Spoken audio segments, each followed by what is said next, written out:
Alright. I'm going to slap a stream marker here. And we're going to continue New Game Plus Endwalker Part 2. Last time we did a bunch of the opening parts of, well, kind of the mid part of Elpis. We journeyed around with Vana to try and find more about Medion from Hermes' colleagues. And as far as we can tell, he hasn't told anyone really about Medion or her sisters, the Matea. We did learn that he sends them off into the sky from a distant island. So, but with the little information we have, we're trying to figure out if Hermes is aware of the final days, if he was a part of causing it or a part of aiding its prevention. So, I'll continue.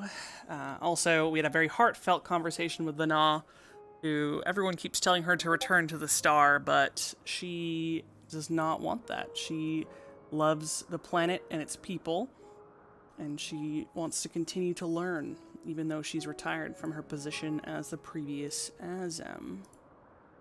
She asked us if our journey has been meaningful and if it's been good. Before we could answer, we got interrupted by the person we were waiting for, who told us about the Matea.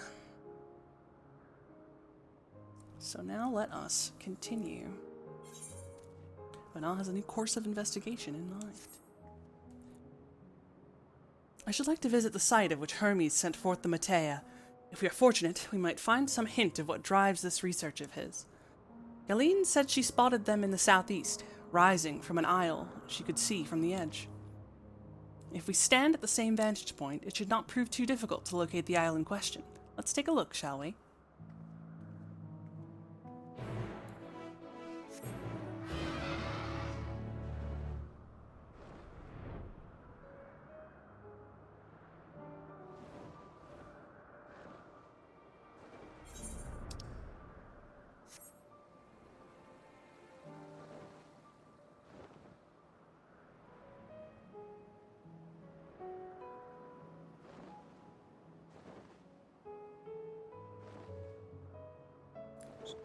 Some screens around quickly.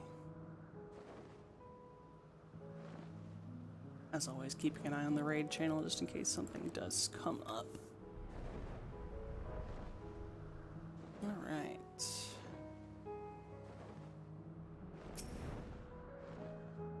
Vantage point, but it's super cloudy. I think it's supposed to be that one over there with the tree on it.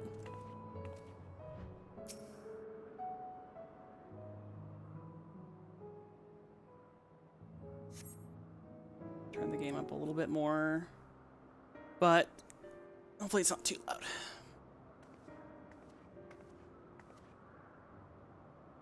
Now, if I were conducting some mystery research, where would I go? Ah, what about that one? Have you the means to fly? It's quite a distance away. Don't lie to her, you can fly, Ken. Inconvenient, but hardly an insurmountable problem. To me, Argos. It's the majestic dog. Or what was it? Luxurious dog? I think it was luxurious dog. My friend, would you mind creating a double to carry Kinliana here over to that island?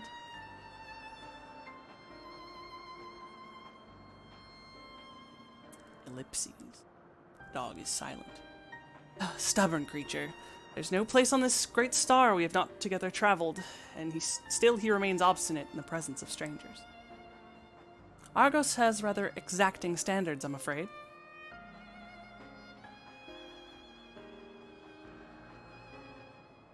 What? You've written him before? Ah, your before meaning my after. Not at all confusing, that. Interesting. It is certainly not unthinkable. But speaking of the here and now, the quick solution is for us to face off in a sparring match. Demonstrate to him that you are capable of holding your own against me in battle, and you should convince Argos that you are worthy of his back. And besides, I might even teach you a thing or two into the bargain.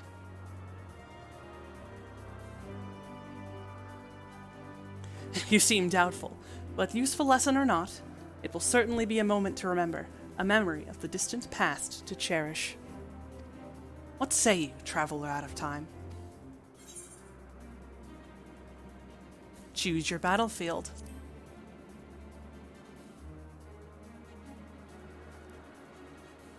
I admire your confidence. Clear your mind and prepare your weapons. I will await you at the clearing over yonder. Yes, so this luxurious dog does not respect us, but he did on the moon. So obviously, whatever we do here will influence this precious boy. If you recall what the Watcher said, is that Argos is usually not wont to appreciate strangers, but he took to us rather quickly. Right, Argos? The entity is identical to the one you encountered in Mare Lamentorum, except this Argos is pointedly ignoring you.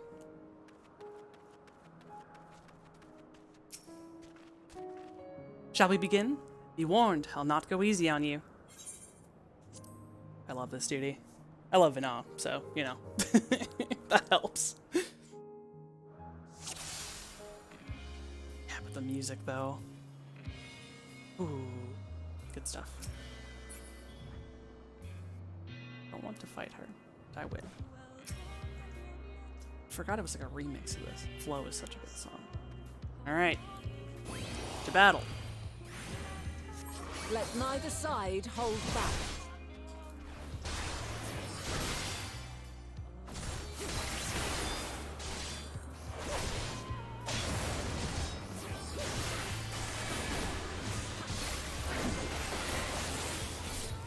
My blade sings!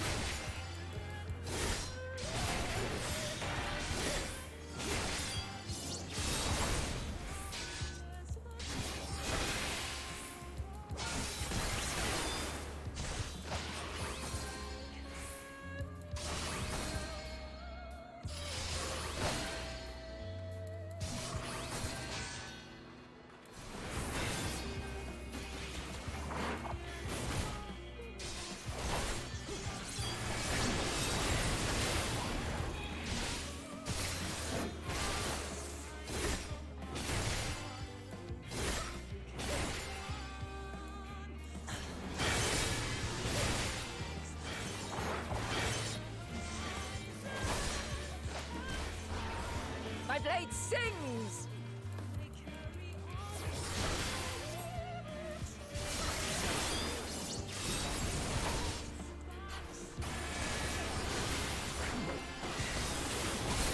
Impressive. I shall have to try something different. That was her sword and shield phase. Now she pulls out Dancer Chakrams.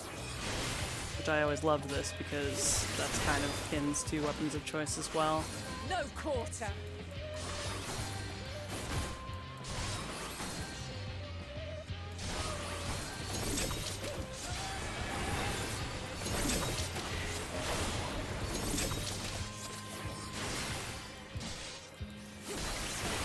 Have a taste.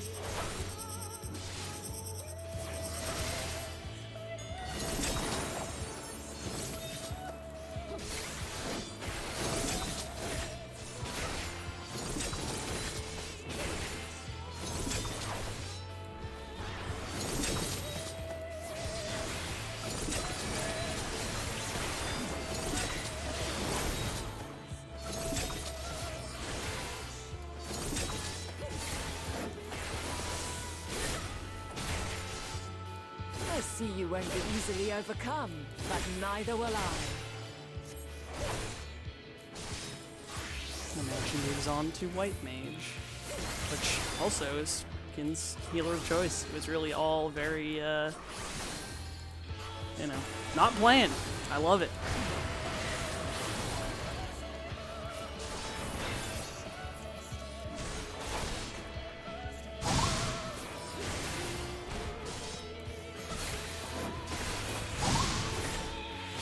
Prepare yourself.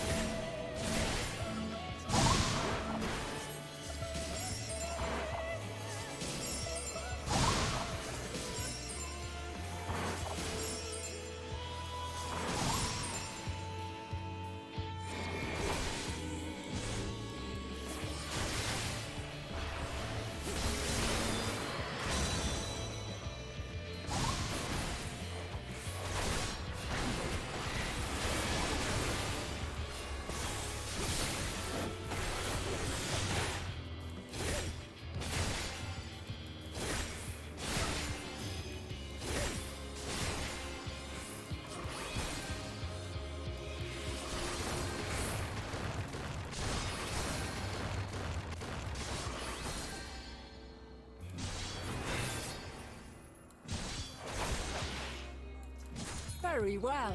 Let us move to the final trial.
Been home ganged.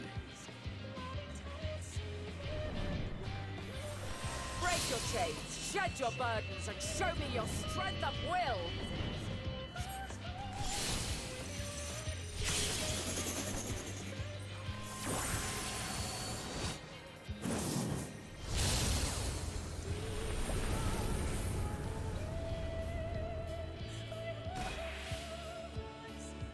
You still stand.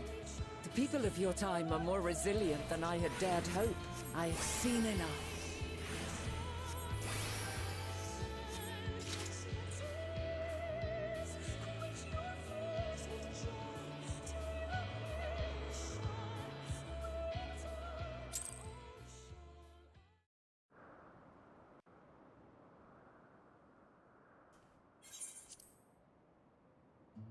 Twas my intent to finish it, but clearly I underestimated you.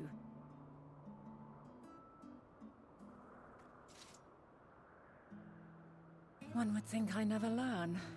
I made the same mistake with Azem when we first sparred. Despite being less than half my age, her strength was astounding.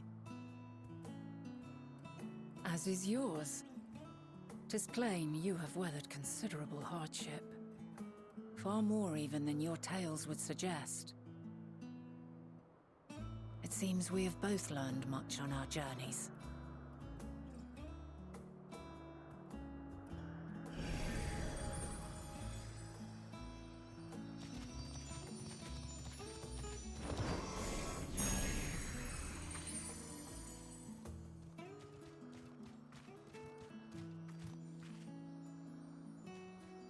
Well now, I dare say he has warmed to you.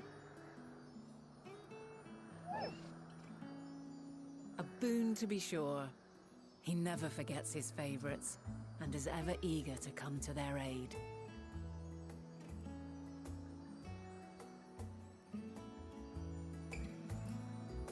Lustrous dog. That was it, not luxurious.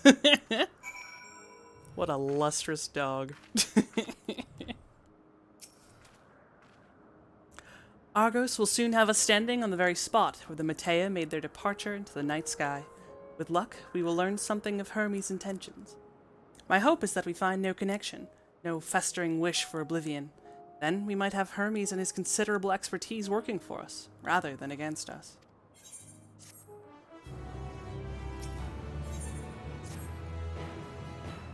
Let us move over to the edge before mounting, shall we? That will allow Argos to catch the currents rising up from below, and give us a smooth ride over to the isle.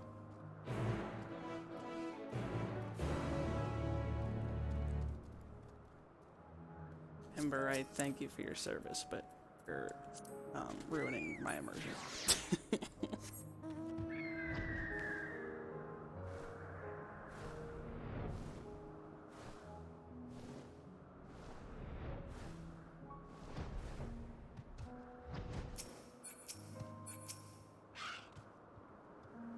Climb onto Argos's back and we can be off. You know, I honestly cannot remember the last time he carried anyone but me. Argos motions to his back with his muzzle. You've been given the go-ahead to hop on.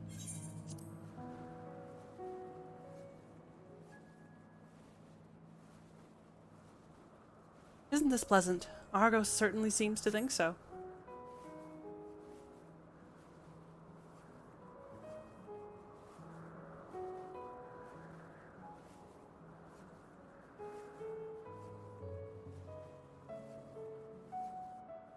Two ladies riding side saddle.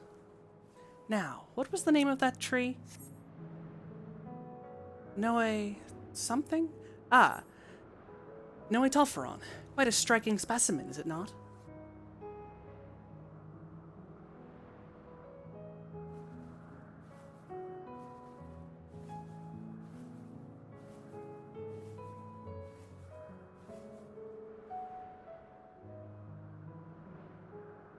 Brace yourself for the landing. I wouldn't want you tumbling off at the last moment.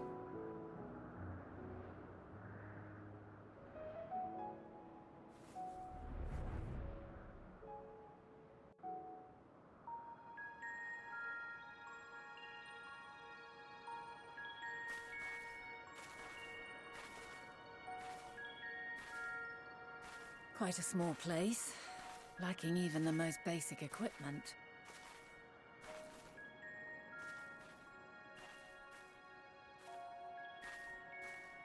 The present may yield no clues, but we may yet try perusing the past.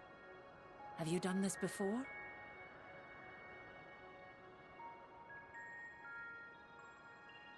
Yeah, kinda? So you cannot control the power freely.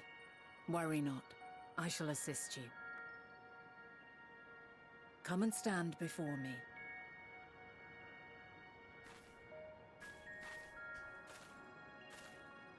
There are two ways to see the past. The first entails peering through the walls of the soul in the moment a subject is recalling a memory. The second requires no subject, and is instead a process of piecing together an event from ripples left in the ambient ether. As memories are etched upon the ether of the soul, so too are they etched upon the ether of the world. In this way can history be preserved. Such memories are given to fading, however, and can prove challenging to visit. But come, let us try. Close your eyes.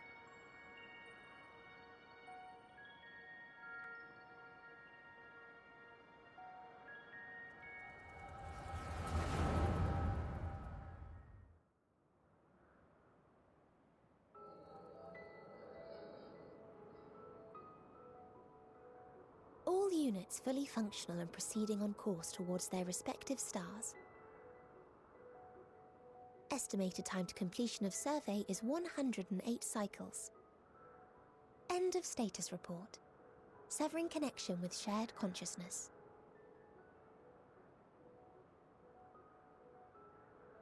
Did you hear that, Hermes? All is well.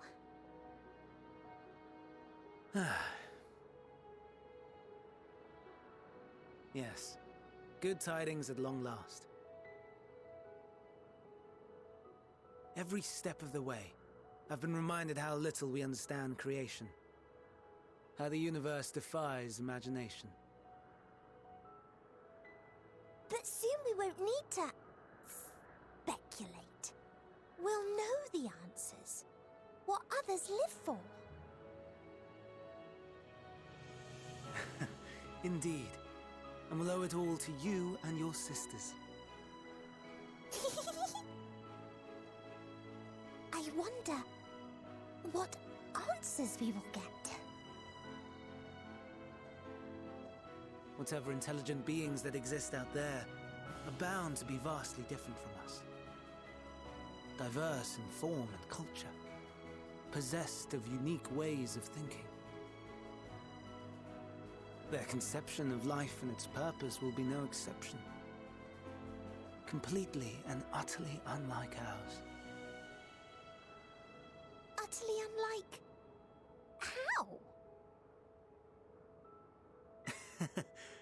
I have no idea. Yet whatever answers we receive, I will not dismiss them out of hand. No, I will think earnestly on them all. And I will share them with our people, that together we may contemplate our own existence.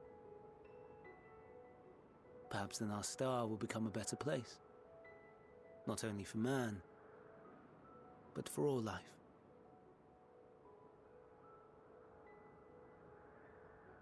Meteon, though I gave you wings to soar the heavens, I did not teach you how to walk the earth. So loath was I to bind another living being. In the course of your long journey, you will learn from those you meet, learn to walk and run and so much more. And when you return, older and wiser, we will have a celebration to mark your homecoming and coming of age both. Or will there be apples covered in syrup? And how are you supposed to eat them? Rather than food, perhaps...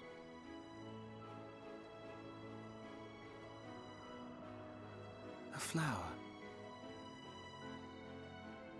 Yes. Upon your return, I will gift you a beautiful flower.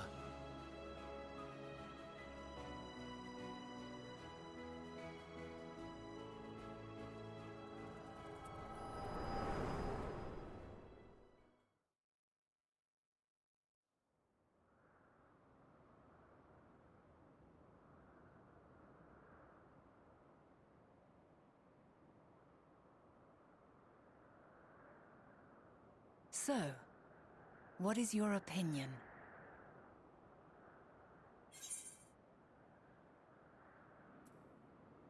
Hermes is a gentle soul. Yet...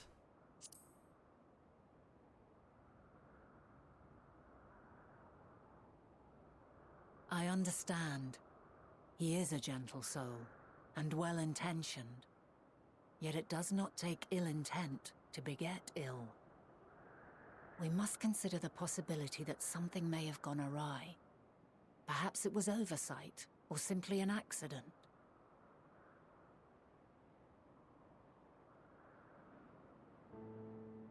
In light of this, I propose that we reveal your tale to Hermes himself. If he does not wish for the final days, as we believe, he may well join us in pursuing a solution.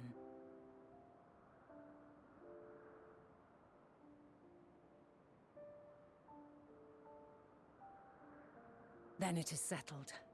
Let us seek out our friend with all swiftness. 'Twould not do to let such a pure soul be blackened by tragedy.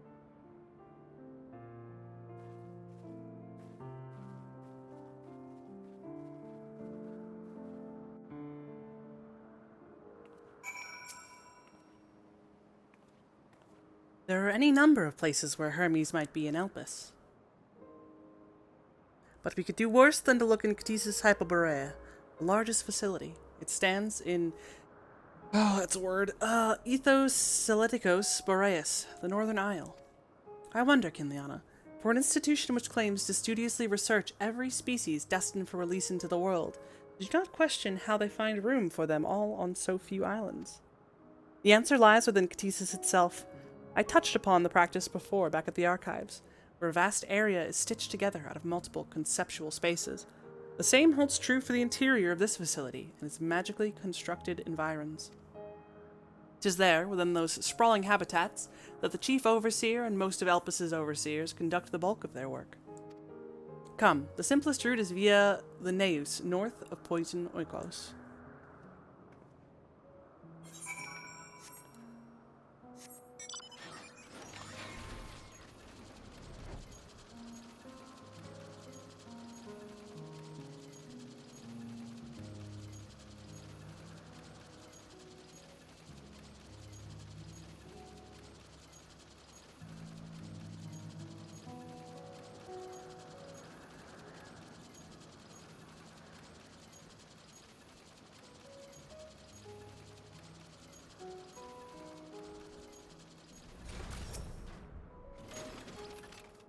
This appears to be the teleporter Vana told you about. Motes of light yet hang in the air, suggesting the device was but recently activated.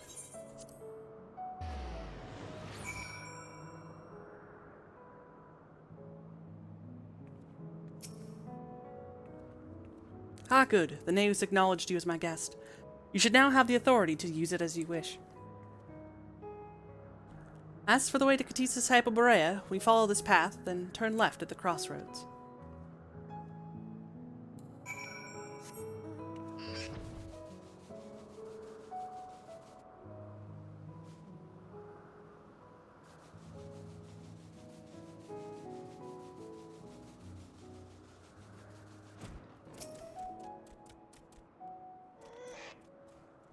Pay no mind to the ominous dungeon entrance.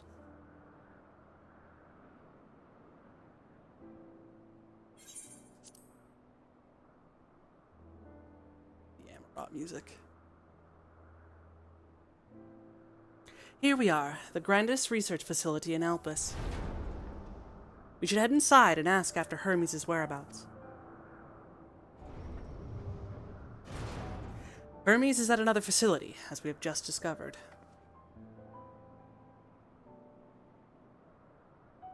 It's Crouchy Pants.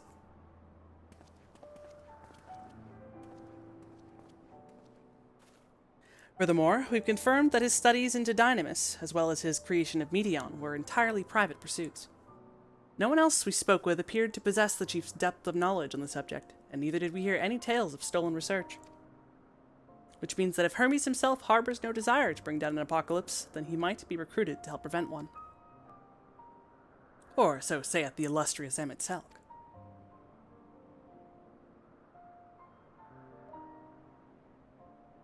According to your story, the 14 divined the connection between the celestial currents and the final days, but were never able to pinpoint the root cause of the calamity. With our people's greatest minds, not to mention Hythlodaeus' sharp eyes, committed to the pursuit of a solution, such an outcome seems inconceivable. The only possible explanation is if the nature of the catalyst was so inexplicable that even we failed to perceive it. And what better fits that description than the invisible, intangible Dynamis? Which in turn leads us to our next question. How did Hermes, in his role as Fandaniel, not recognize the subject of his own research? We must assume that he either knew and was unable to help, or that he was otherwise prevented from identifying the cause in the first place. At this juncture, all we can do is speculate. To be clear, the Convocation does not tolerate acts of deception or malice. We are practiced at perceiving truth, and would have known had Fandaniel lied to us. Hermes has no conscious wish for the world to end. Of that, I am certain.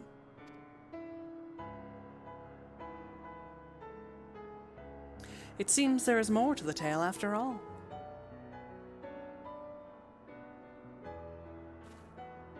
We conducted an investigation of our own, you see.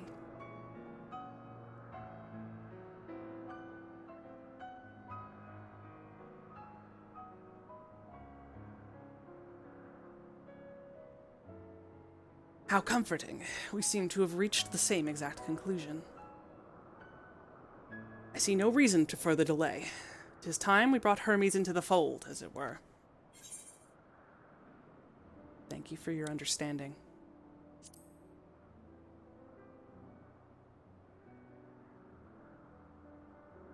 Save your thanks. I did not say I believed your ridiculous story. But as Emmett Selk, I have a duty to examine any potential threat to our existence, no matter how ludicrous or personally offensive I may find it.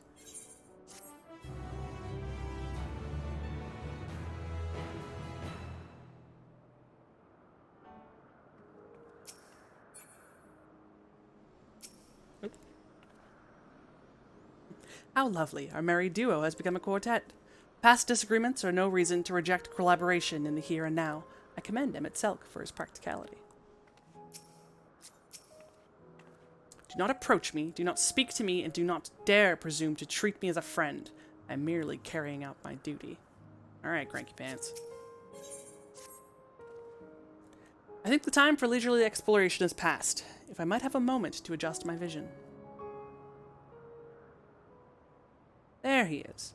On the next aisle over. Meteon is with him. Hermes appears to be in the midst of an observational study, but I suggest we hurry over before they venture elsewhere. Head straight down the path. We can teleport to Misopsis Euros from the device at the bottom of the slope.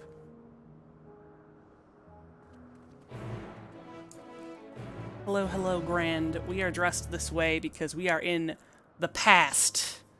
We are in the past before the final days hit. And this is how all ancients dressed. So we were given a robe so we look less conspicuous, even though we are a dragon person. Dragon people are not a common factor in the past, but they're like, hey, you look funny. Let's make you look at least as a little bit less funny. Hey, I would be happy to answer any questions because there's a lot going on here, and if you miss pieces, then like that's kind of it. This appears to be the teleporter to Misopus Euros. But yes, we are back in the past, currently traveling with, if you remember from Shadowbringers, the main enemy was Emmett Selk, the Ancient, who we defeated. This is him back before he was forced to live 1,000 years. Yes, the guys that try and end the world that you're thinking of are the Ascians, and the Ascians were the remaining Ancients, the few people left who are unsundered, because the whole thing is where Hydaelyn, who is Vana here, Vana is the heart of Hydaelyn, the god of our star, sundered the world into 13 pieces, and the source. So everyone's soul was shattered into 13 pieces, except for a few ancients like Emmett Selk, who remained whole and were striving to put the world back together, as it were.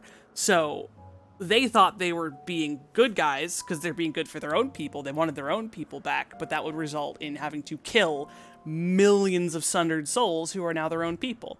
Like, we are the sundered soul of Azem, as they've talked about time and time again. We are 8 times rejoined.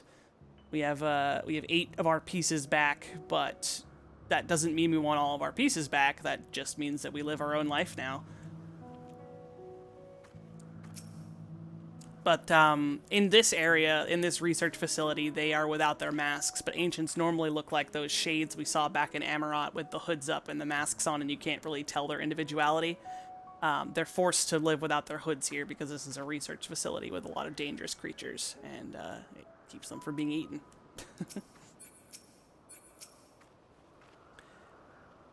Misopsis Euros is interesting in that it is the only region in Elpis which lacks a researcher hub. This is largely due to the nature of its observation sites, within which they let loose creatures anticipated to be unruly and dangerous. I've also heard tell that this area is kept deliberately sparse in the event that, well, let us just say that no one should live near the Neus, which provides the access to a certain facility. What, you expect me to praise you in your progress? On the contrary, I'm simply surprised you made it this far. And again, even with your slowing her down, there's no denying that Vana is an accomplished researcher. Her wealth of wisdom and experience is unmatched, and her achievements in creation magics, in any field, frankly, are nothing short of extraordinary. Though the singular brilliance which sets her apart can make her motives somewhat impenetrable at times.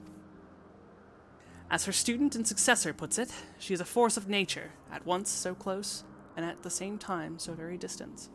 And we are that student and successor. Azem, she was the previous Azem.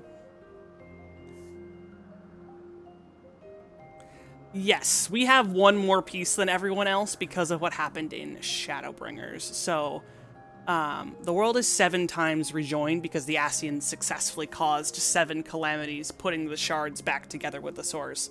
They tried to do the same thing with the first, which was the whole realm that we were in the last expansion with Shadowbringers. They were trying to flood it with light, with the Sin Eaters and Vothri and all of them, to rejoin those souls back to the source. But we prevented that. But in the process, the Warrior of Light from that realm, Ardbert, it turns out was a piece of our soul, and he gave us his power to help us defeat Hades, because otherwise we would have been consumed by light. So we are 8 times rejoined, everyone else is 7. They are close by, within the Hungering Gardens. That would be the circular enclosure you see just up ahead. Well then, Kinliana, make yourself useful and bring Hermes out here to us. If I were to go, he would only assume I was here to press him on the Fandaniel matter. Of all of us present, you stand the best chance at convincing him to put aside his work for the moment. But the creations in there are not exactly... Well, then again, perhaps Kinliana can handle them. She did survive a bout with Vana, after all. Off you go to find Hermes, but do be prepared to come to blows with the garden's denizens. Yes, we are technically, our soul is denser and more, we have more strength than those who are only 7 times rejoined, because we are a little fraction more ourselves. Because the ancients had boundless aether and magic. They had creation magic. They had all this power that we split into pieces. So we're here trying to figure out what is causing our current world's demise, because the final days are back upon the source. And abominations are running rampant and killing people and all these terrible things. And Fandaniel, who was the villain at the start of the expansion, set free Zodiark, who we then killed. And because we killed Zodiark, the final days began again in earnest, so we're here to figure out why. And this is Hermes, who will one day become Fandaniel. But as far as we can tell, he doesn't want the end of the world, unlike the Fandaniel we knew. So it's all a very current mystery. The final days are, if you... at the end of Shadowbringers, we saw the world of the ancients basically came to an end. Some external force caused their creation magics to go crazy, and they started producing monsters that were killing people and all these terrible things, and everyone was dying, and the star was dying. And to prevent it, half of the population of the world sacrificed themselves, including Hythlodaeus, to summon the primal Zodiark, who was able to stabilize the world, but some people feared his power because people wanted to sacrifice even more to him to bring back the souls that were lost. And there was a faction of people, including Vana, who were like, we can't just keep sacrificing people to Zodiark to fix things. So they, in turn, summoned Hydaelyn, with Vana at the head, who became Hydaelyn's heart, to keep Zodiark in check. So Hydaelyn became a new primal to bind Zodiark in the moon, and sundered his power into the 13 shards to prevent more sacrifices from having to happen in his name. All the while, Zodiark couldn't have been killed because he was the one holding back the end of the world. Zodiark's presence was keeping the final days at bay. So Fandaniel, after we defeated all the Purasians, came along, and he was just another sundered soul, but had his memories. And he tricked us into killing Zodiark, which destabilized the world once again. And since we don't have creation magic, instead, extreme despair is causing people to turn into abominations that have no ether. Once you turn into this abomination, you can't turn back. You turn into a horrible creature created of this energy we've learned is called dynamis, and just kill people. So true despair is changing people into monsters, and the star is once again dying. So Vana and Hydaelyn had an escape plan with the moon. So currently, there's one faction of people who are trying to get people to safety on the moon to travel to another star, but because we are the good guys, we don't believe escape is the answer. So we're trying to figure out a way to save our star instead of having to leave it.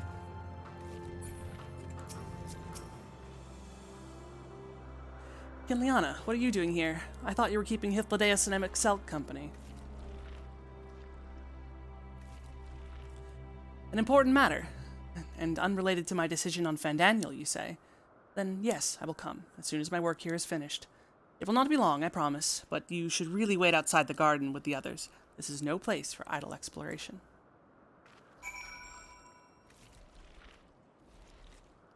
Yeah, basically, Zodiark, as far as we knew, because Hydaelyn has always been speaking in mysteries, because Hydaelyn has been the god of light. Everyone, respects and loves Hydaelyn. As far as everyone understood, Zodiark was the god of darkness, and obviously darkness is evil.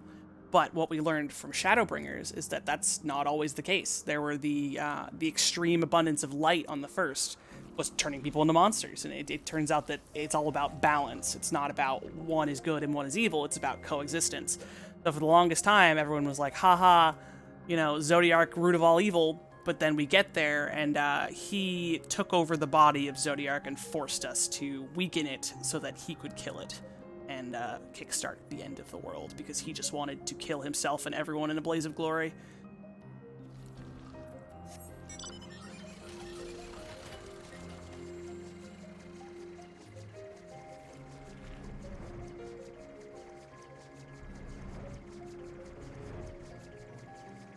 Yeah. So literally, it's like we beat him, and he's like, "Oh, you defeated me, and you played right into my hands," and he just kills Zodiark right then and there.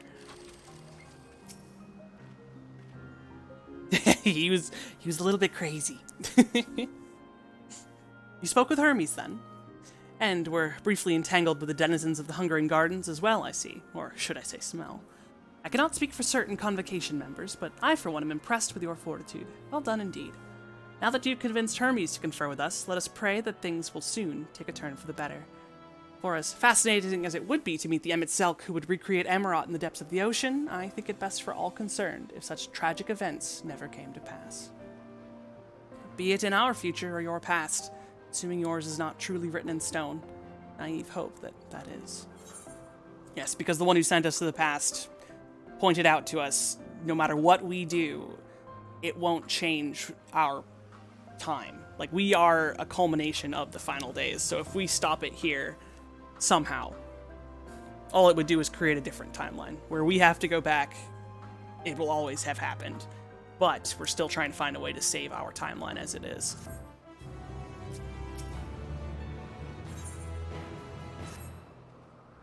Hermes said he would not be long, yes. Then we shall wait here until he emerges.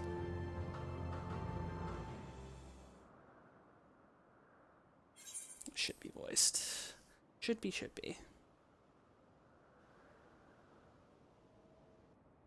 Things are about to kick off. We're approaching the end section of Elpis and our journey into the My past. apologies for keeping you waiting. I understand there is a matter you wish to discuss. Aye. A matter of the utmost gravity, if one can suspend disbelief. Go on then. Tell him what you told us, who you are, and why you came.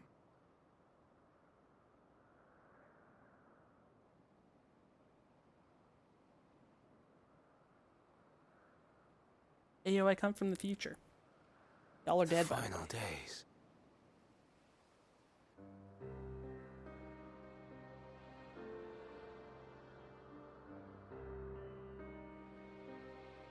The phenomena observed during these star-encompassing calamities is likely the product of a dynamis reaction. And none is more versed in the applications of this energy than you, Hermes. I must stress that we do not believe you would desire such destruction. We come not to lodge accusations, but to beg your wisdom. And so, distressing though the exercise may be, I ask that you share with us your opinion on the matter, on the assumption that our visitor's tale is true. Even you, Vana.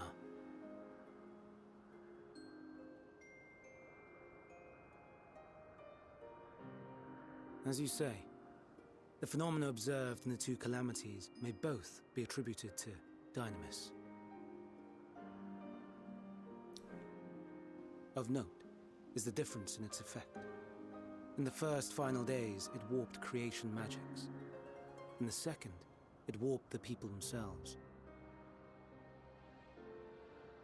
The key variable, I suspect, is the etheric density of the men of each age. As you know, ether, in essence, negates dynamis. Harboring high concentrations of ether, we ancients cannot readily manipulate dynamis, nor be manipulated by it. Therefore, rather than ourselves, the calamity affected our magics. In contrast, having been sundered, the people of the future are composed of but a fraction of our ether. Thus are they susceptible to the influence of dynamis and its transformative potential. but that would explain only the mechanism, not the cause. Though perhaps...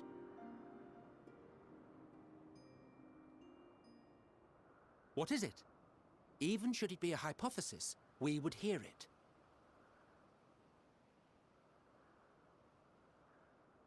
Dynamis is an energy put in motion by feelings.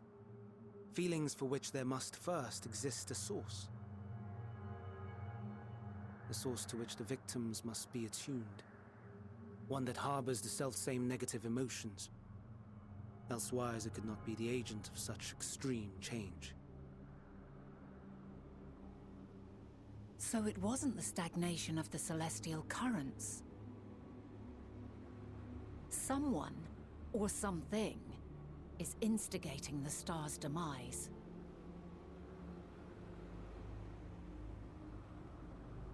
So, we've a villain on our hands after all. Any idea who or what it could be? The celestial currents comprise the outermost layer of the star's ether, encasing it like a protective sphere. According to your tale, it was where the currents were weakest that the phenomena first manifested. If the inciting factor came from without Aetheris, then its effects would first be seen in those locations.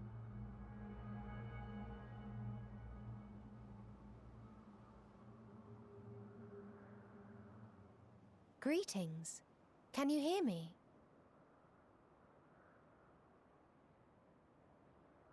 Do not be alarmed. I mean you no harm. I wish only to hear your words, share your feelings, know your thoughts. May we please be friends? Meteion. What is it? Executing scheduled task, suspending individual self and connecting to shared consciousness. Connection established. Commencing status report.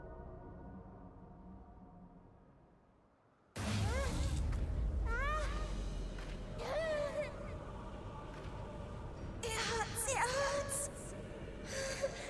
It hurts! So hot, so cold, so sad. I don't understand. Make it stop. Please, make it stop. Steady, Meteion. Steady. So scared, so lonely. The pain, it's too much. Why? Why? Why do we?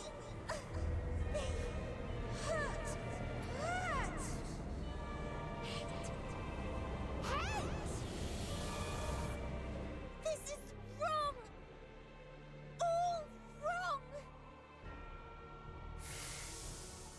She's gone?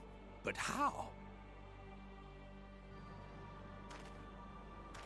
She has altered her etheric density in order to blend in with her surroundings, an ability for avoiding confrontation. Most effective. Frustratingly so. I can't see her either. Not even a trace. Stay away. Please. This is wrong. My mistake. So please. Are you all right?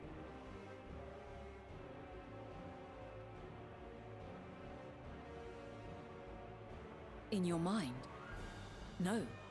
We only heard her speak the instant before she vanished. Of course.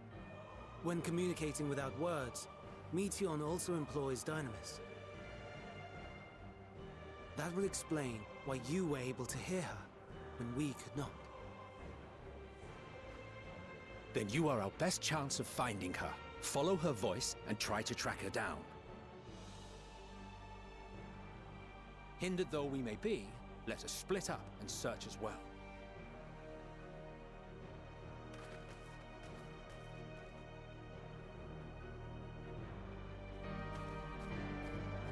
Shit's going down. Yes, so Medion is one of many creatures created by Hermes, who has the power to manipulate Dynamis, unlike the people of Atheris. He sent her sisters off into the universe to different stars to find out the reason that other people, other planets, other civilizations, what gives their life meaning. And Medion is able to communicate with her sisters via a link of sorts, and it sounds like she's getting an answer that is not the one that she expected.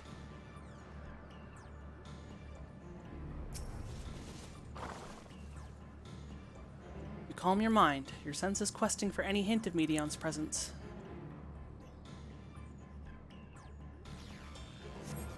You fail to hear her voice. She must be elsewhere.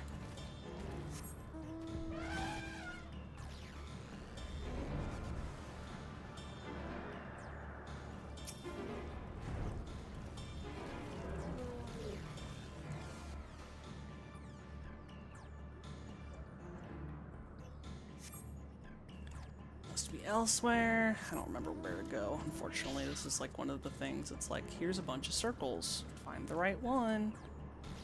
I don't know what the right one is. It's up.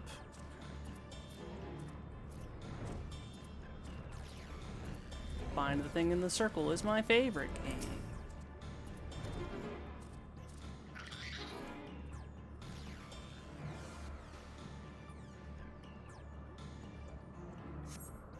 It seeps into my mind. Our voices reporting. No, no! Hermes mustn't hear them. I have to run. To hide! Medion's anguished voice grows distant as the source seems to flee down the slope.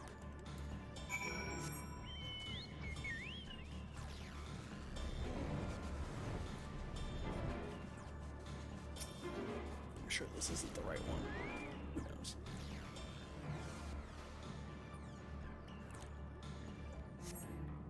You strain to catch even the faintest whisper, but fail to hear Medion's voice. Must be elsewhere.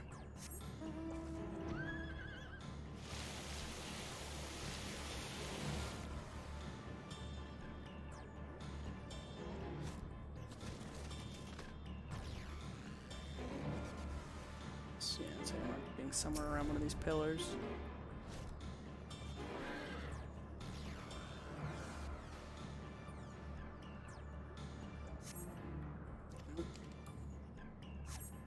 So Fandaniel was the one, Grand, who was working with Xenos, who's our longtime enemy, who wants to relive a weird moment of transcendence with us. No, we won't give him the time of day. Fucking Xenos.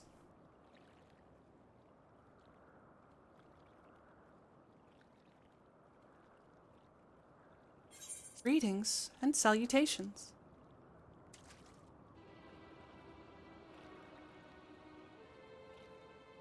Commencing report.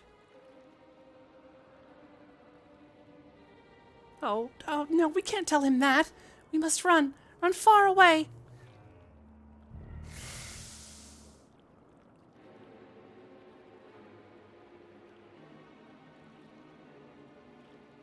Please, don't follow me. Medion's anguished voice fades as you sense her climbing to the top of the ridge.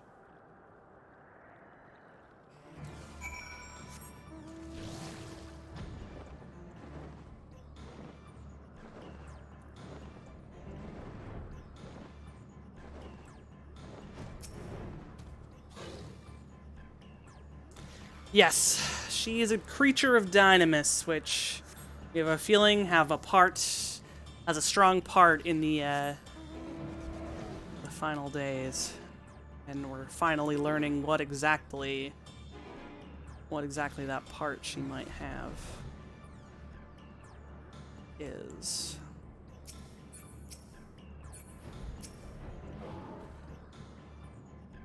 Because we already knew that Hermes was some part of it because of his actions as Fandaniel, even though it was a sundered Fandaniel. We're trying to figure out why, if he helped stop the final days, like, it doesn't add up that he did try and help stop the final days, and yet it's very clear he knows something about Dynamis and potentially could be involved in the cause of it. So, it's all a big puzzle. How? How did it come to this? Is this the reason we traveled to the stars? Why we sought out other life forms? Is this it? Is this the answer? No, it cannot be. It cannot be! Medion's anguished voice drifts away to the south. Yes, because Hermes is one of the few people who respects all life, versus the ancients are kind of weird. Their belief is that you live out your life, you contribute to society, and then when you're done, you just return to the star. And what that means is you just die. You just choose to be dead once you've finished your task. And, like, that's why he doesn't want to be Fandaniel, because he's like, if I become Fandaniel, that's just signing my predecessor's warrant to just die. And he doesn't want that. Dude, we got a world to save. We can't listen to the tiny bird girl telling us to stay away. Our world is on fire. The sky is burning. People are turning into horrible monsters. I think she's over... Nope, okay. I know she's over near the water, but it must be this one. There we go.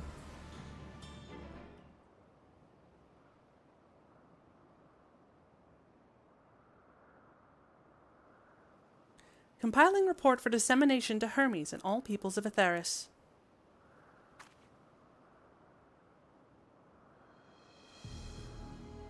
Processing expedition data.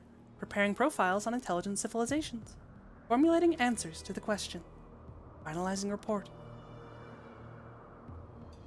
No, Kinliana, you mustn't listen!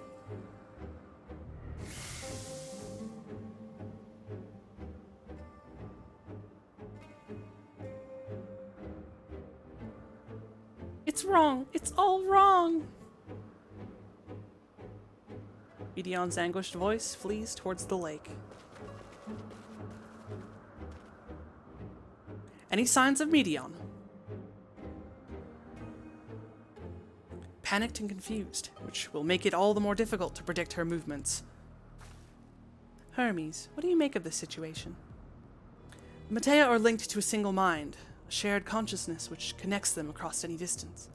I suspect something has happened which disrupted its usual harmony. How might we access this shared consciousness of theirs? Much as you would approach any sentient being, directly. In the Matea's case, that means speaking to any incarnation within physical reach. So unless we can track down the Medion we just lost, we have no means to communicate with them. No way of knowing what befell her sisters. No way to provide directions or guidance. Then we'd best set our musings aside and concentrate on how we might find her.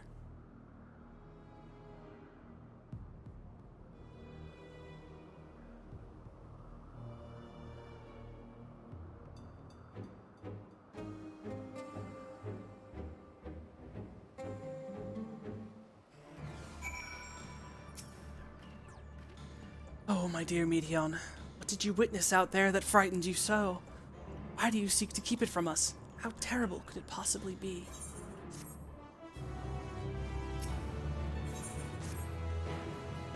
Correct me if I'm wrong, but Medion renders herself invisible by matching her etheric density to that of her surroundings, does she not?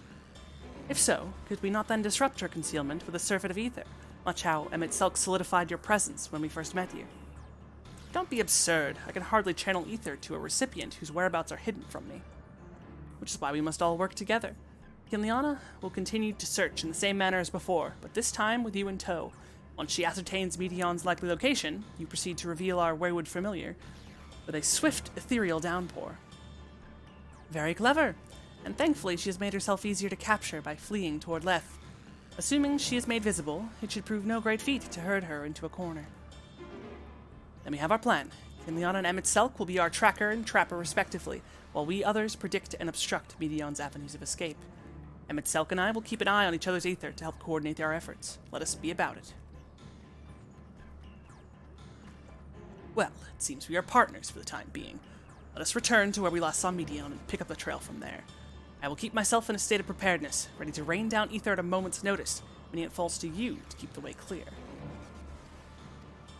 Get to go on a walk with the boy. Just me and the guy who hates my guts, Emmett Silk.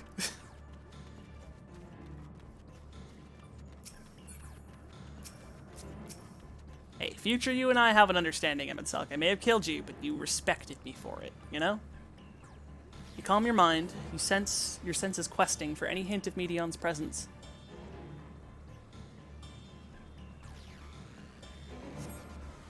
But you fail to hear her voice. She must be elsewhere. Nothing this way? We must try another route then.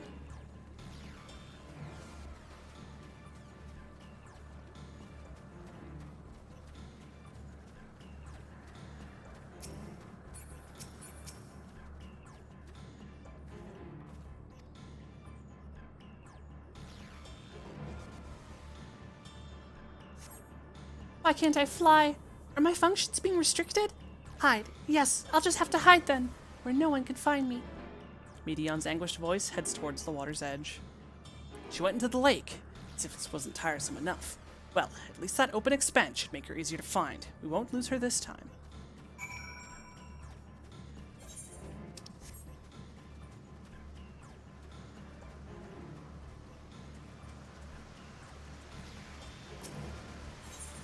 Discuss the water's edge. We should be able to reach the bottom of this drop by climbing down the rocks at the water's edge. Do not even think of dragging me over the falls. Final days or no, if I end up drenched from head to toe, I swear I will feed you to a remora. What's that? Take you down the falls? Whee! Sploosh. Ugh, the indignation to drag my robe through the water. Ithlodeus better not breathe a word of this to Azem. Still, mild humiliation will be the least of our concerns if we fail to get our hands on Medion.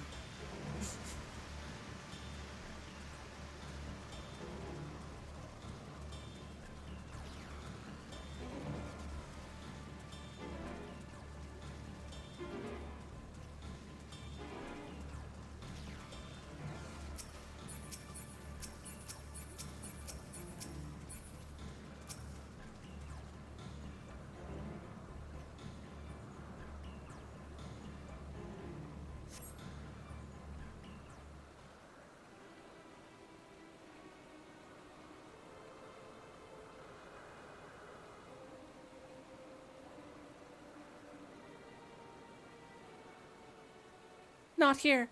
I'm not here. Please.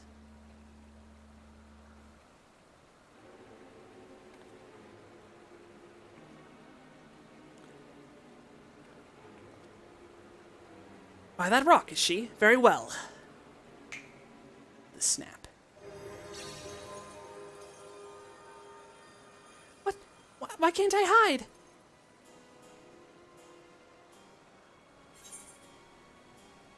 There's no need to run, Medion.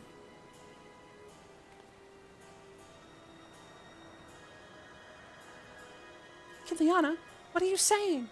Everything is so faint. I'm sorry, I'm not strong enough. Stay away, I'm begging you. Don't make me say it, it'll break his poor fragile heart.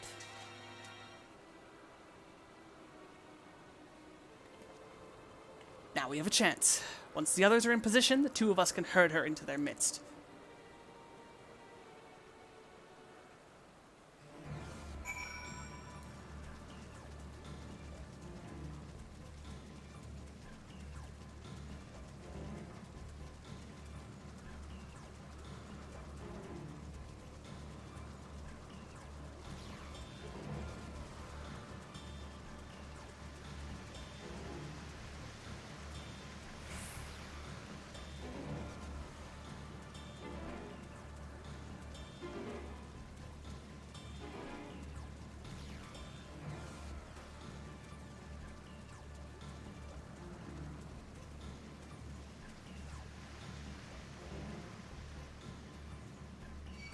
Alright, fine.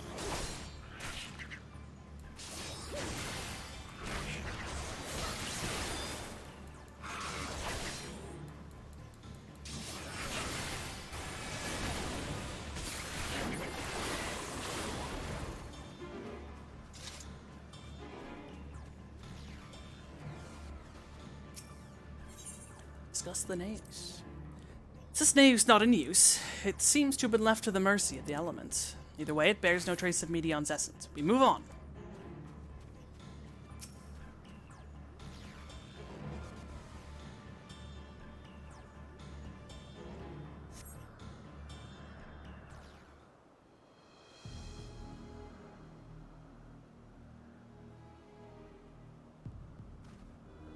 There, I see her.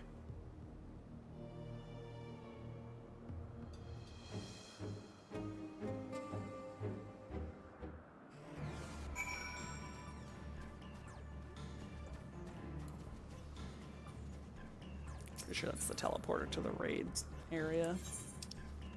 Yeah.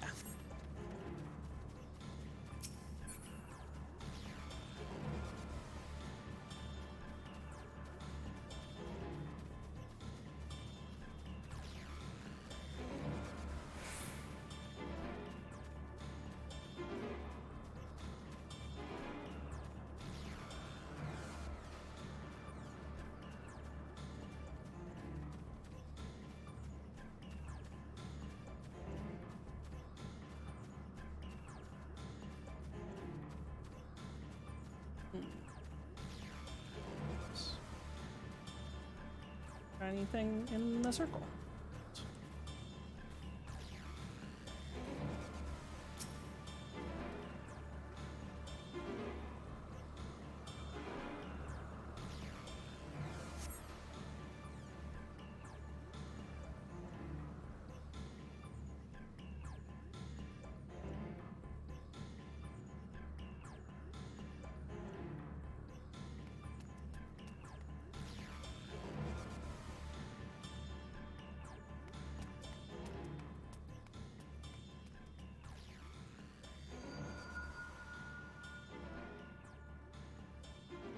Aha!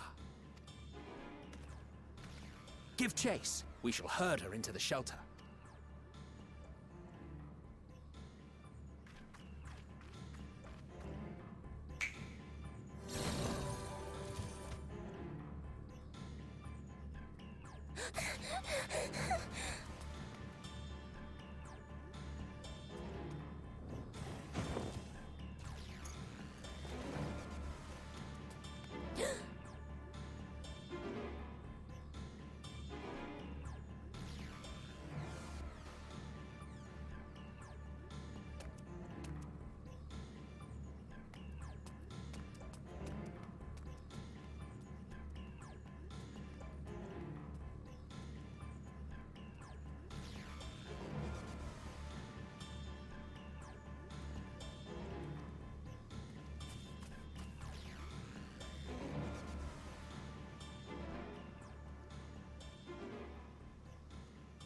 Please, Mission.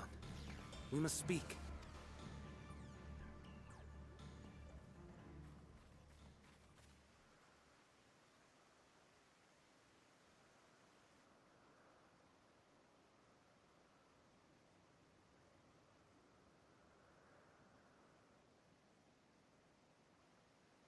I'm sorry, Hermes. I'm so sorry. If someone can hear these words, then please... please protect them. Protect them all.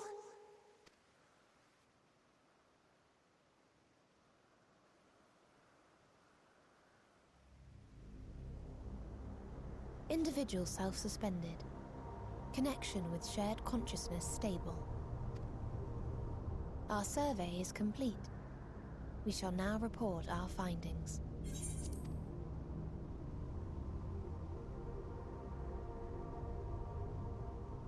All units safely arrived at their respective destinations.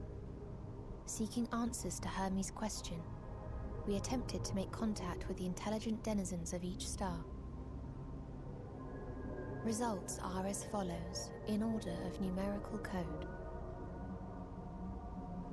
Enna. Traces of civilization found. Structures believed to have served as domiciles. No extant life forms detected. Dio. Ruined remnants of buildings scattered across star. surface of which is encased in ice. Presence of life could not be verified. Tria. Evidence of large population centers, akin to cities, recovered. No extant life forms found, only their lingering essence.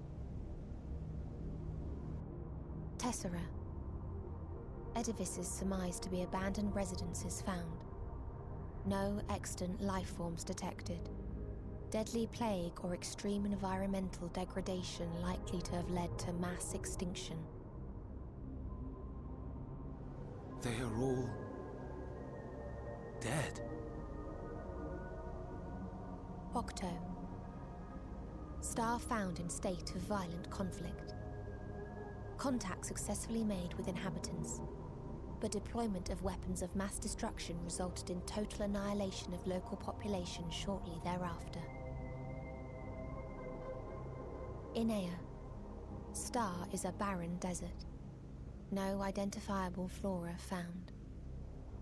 Bones of living beings resembling men discovered beneath sands, but determination regarding their intelligence inconclusive.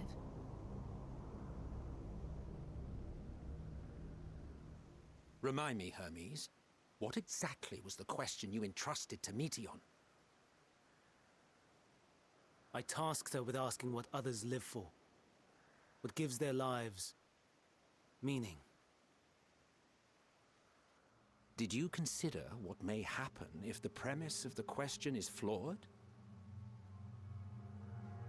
To be able to answer it, one must be living and desire to continue doing so. But if Meteion finds no living beings in the course of her journey, or none who desire to live, what then? What answers would she derive from their silence?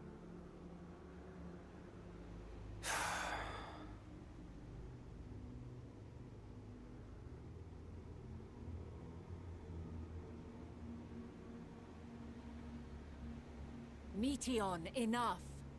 Suspend your mission and return hither at once. Decapente.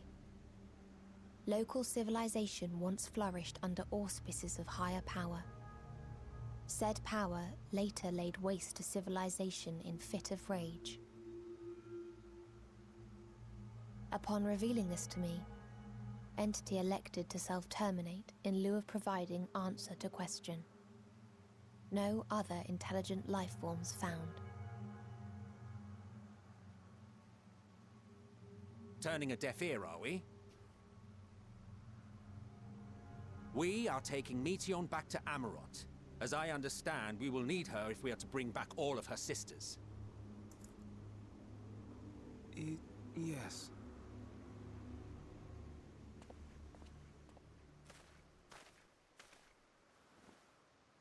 Meteion.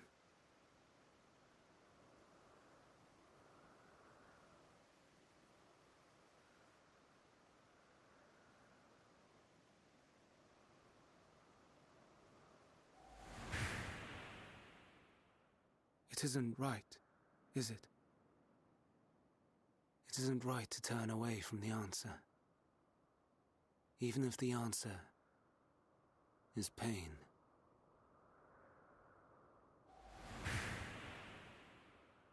Even if we aberrations must scream ourselves hoarse to be heard.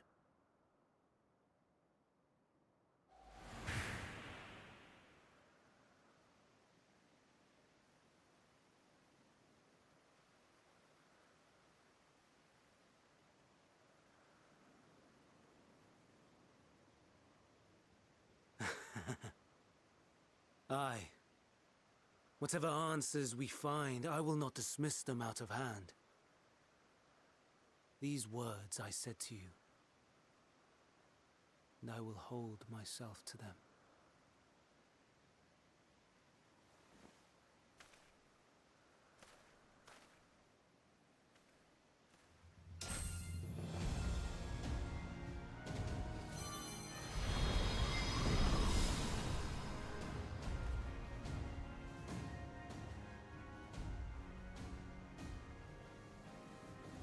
What is the meaning of this? You cannot take Meteion. Not until she has finished her report. All else must wait.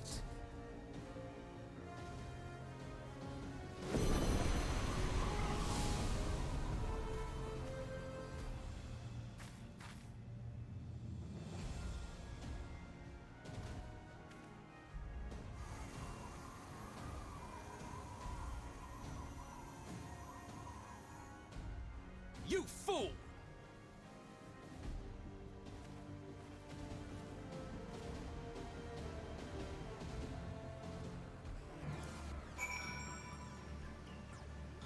There we go. I just didn't want to talk during the voice cutscene. Yeah, Soupy, if you're still here, this is my full replay of the story through New Game Plus mode. So, this is Endwalker, very far down the line. So, you know, I know you're still pretty early in the story. So, but if you do not want to see it, then yes, raid is at 7 o'clock, which will be non-spoilerific.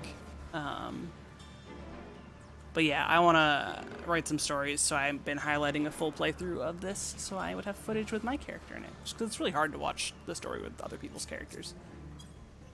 But yeah, Hermes has run off with Meteion, because he would hear her answer, even though it will potentially cost thousands of lives in the process.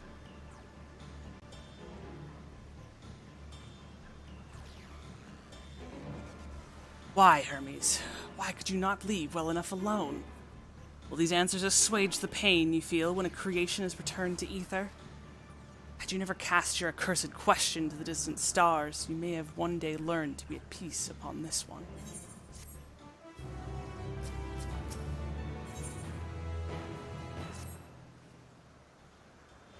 Hermes is headed to Catesis.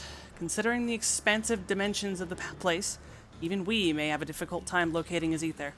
All I can say is that he entered from the rooftop and likely arrived at the uppermost point in the facility. So, do we pursue him? Of course we pursue him. No matter what Hermes may be thinking, Meteion is a potential threat that needs to be brought under our control. The Convocation's duty to safeguard this star takes precedence over any personal stake in the matter.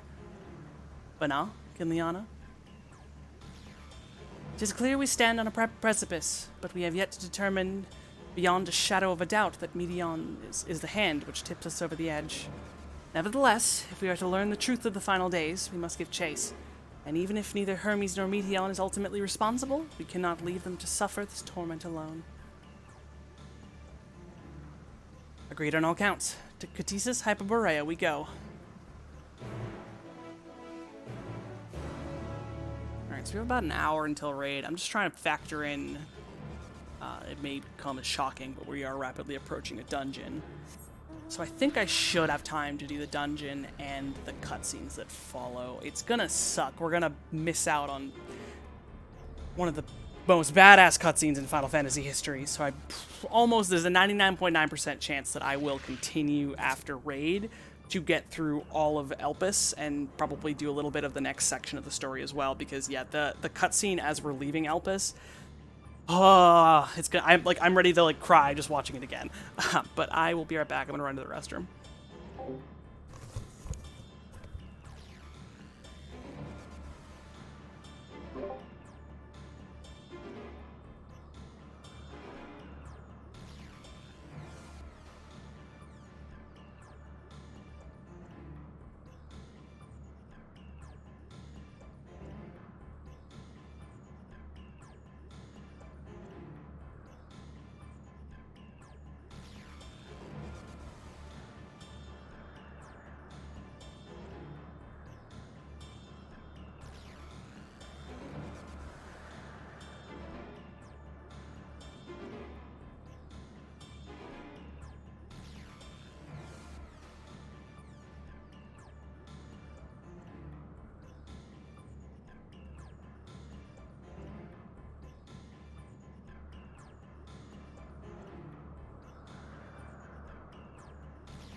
Okay, I'm back.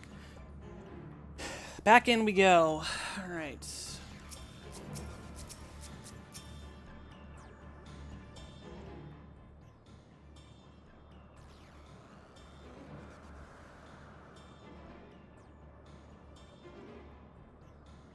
What have we here? Excuse me, has something happened inside Catesis? Mistress Vanna, I'm so glad you're here. No one knows what prompted it, but the alarm was sounded and Catesis put into a state of alert. Procedure dictate that we evacuate immediately, and we have yet to investigate further. This is Hermes is doing, obviously. And what does this state of alert entail exactly? A field of dampening magic is draped over the entire facility, usually in response to escaped entities and the like. Catesis scholars and observers are unaffected, but everything and everyone else is weakened to a fraction of their usual capabilities. And consider us forewarned. We do, however, have urgent business with Chief Hermes, and must enter the premise regardless.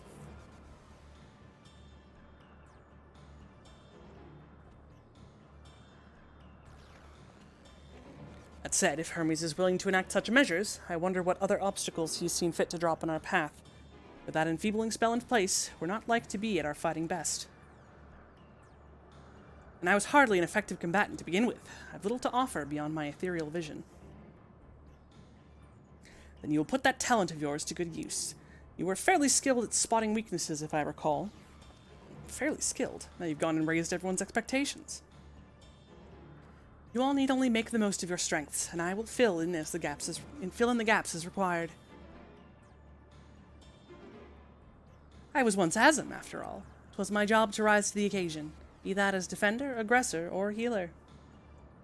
I feel better about my lack of prowess already. And you, Emetselk, can impress us with your arcane majesty. You lob potent spells as easily as breathing, but can also channel that power in a protective manner if you so choose, yes? Well, yes, should the situation call for it. Excellent. That should cover us on all fronts. So Emetselk can be Black Mage or Dark Knight. Vanna can be Paladin, Dancer, or White Mage. Your tale led us here, Kinliana, so it is only right that you lead us now. No matter what lies ahead, we will win through to Hermes and Medion. And then we will face the future together.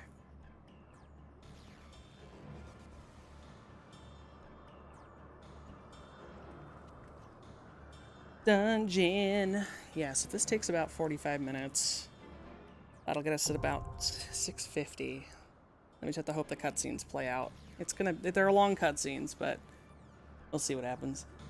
Alright, but this was unheard of. For the first time, we were allowed to trust a dungeon with non-Scion party members. And that's just pretty fucking cool. That's just pretty fucking dope. We have our Bard, Hythlodaeus, our Black Mage, Emetselk, and our White Mage, Vanna.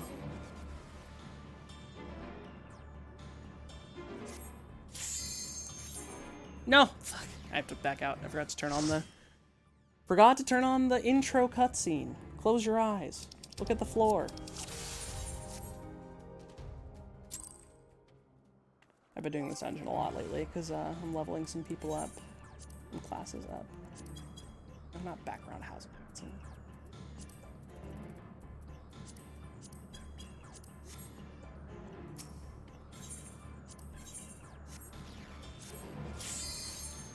There we go. Now for real season we go.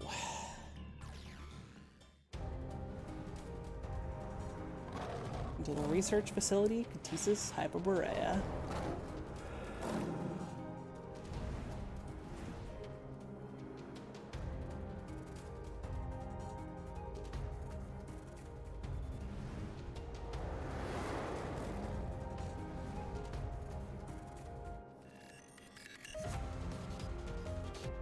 I like the music here. I'm gonna eat food. It's really just anything I can do to make this go as fast as possible. It's not the highest tier food I have, but... Please, turn back, else I might be forced.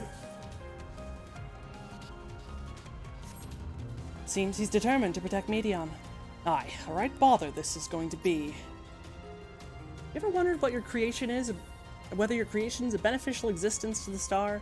Want to know more? For Catisis Hyperborea, our mission is to determine the answer. From temperate plains to tropical jungles, from smoldering volcanoes to frozen fields, we put creations to the proof in a wide range of meticulously recreated environments. Will your creation be able to survive in a wider world, or will it threaten the survival of other species? The answers to such questions and more, our highly trained staff will uncover.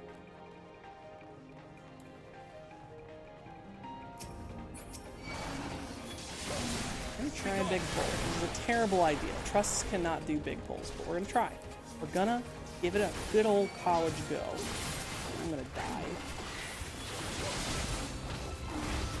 The problem is that the trusts fall behind terribly.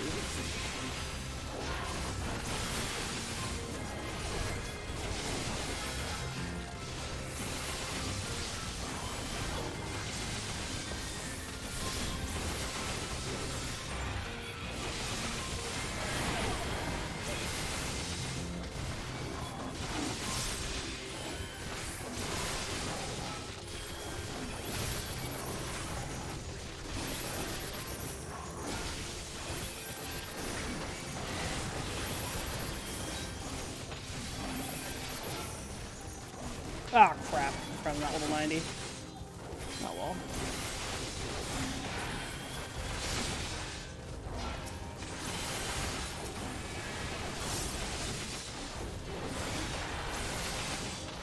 Alright, Vanal is a good healer.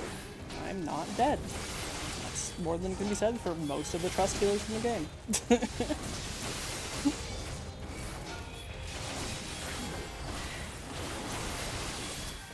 I won't be able to do these pulls unless all of my cooldowns are up though. Okay, we'll do some small ones.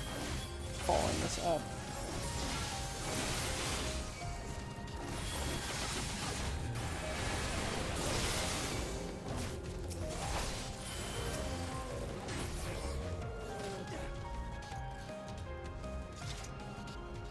Another minute till Sentinel's back off cooldown. So we'll do 2 single packs.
My way. Be gone.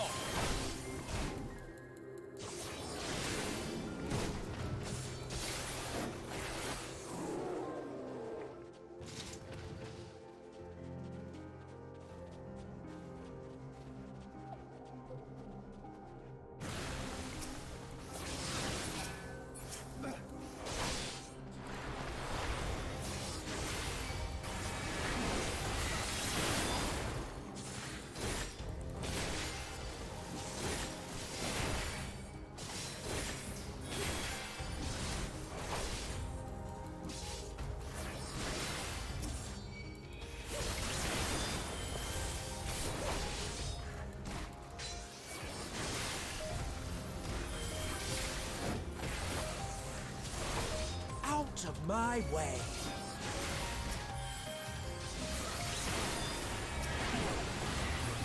Be gone. Have a taste. Have at you.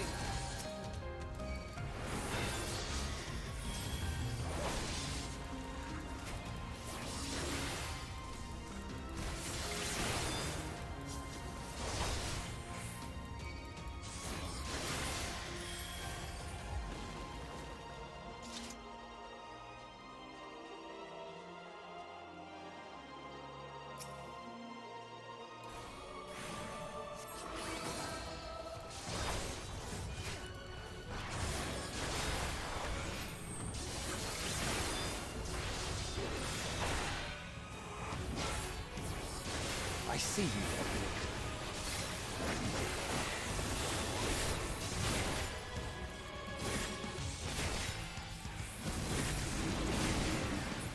Where could he have gone? Maybe follow the footprints. Shame about the telltale footprints.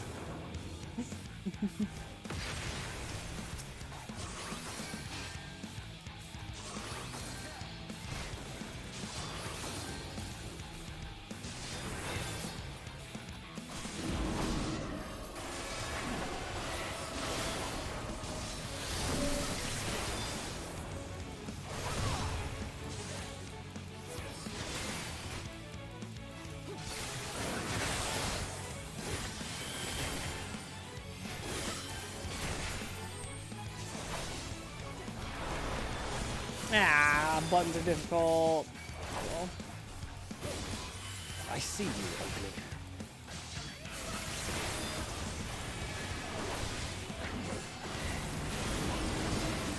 let's just hide again. Mother trucker. Well.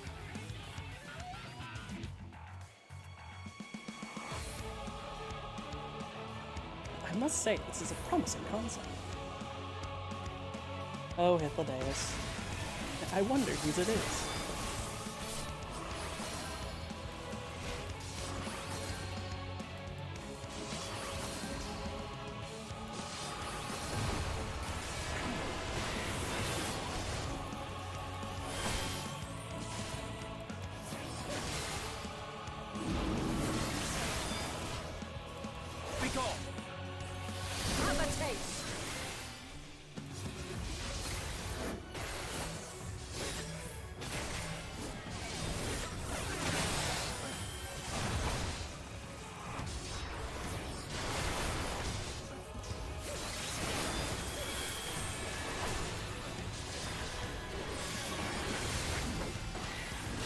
I'm not entirely useless.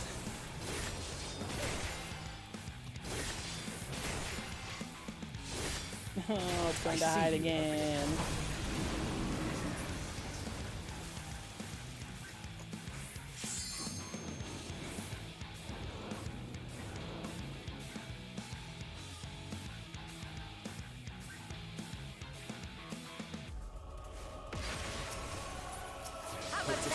Tide is the ether. That's what it is with the crossbow, huh?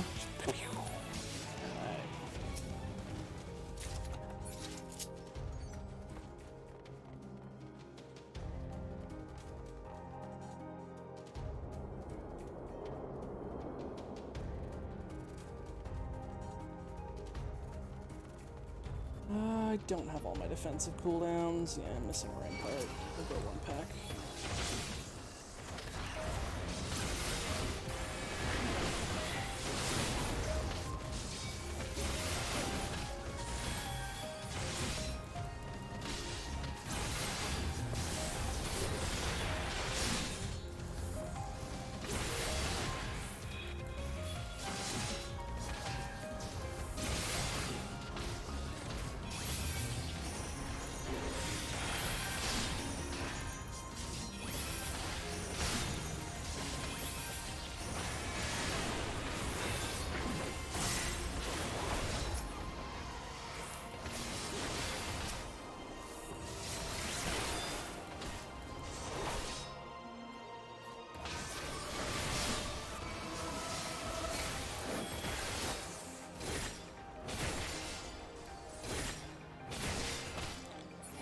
Alright, we're cooldowned up.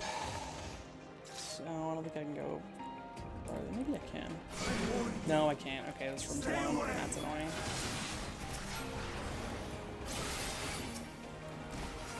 Guess I'll pull the next 2 packs.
Good luck, friends, keeping up with us.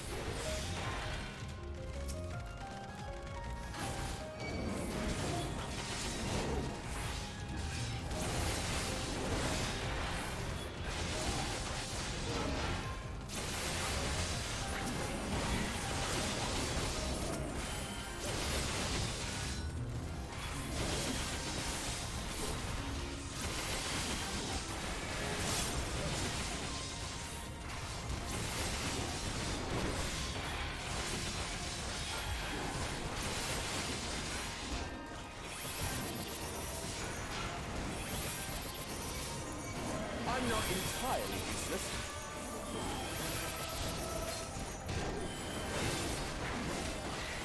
I see you, enemy.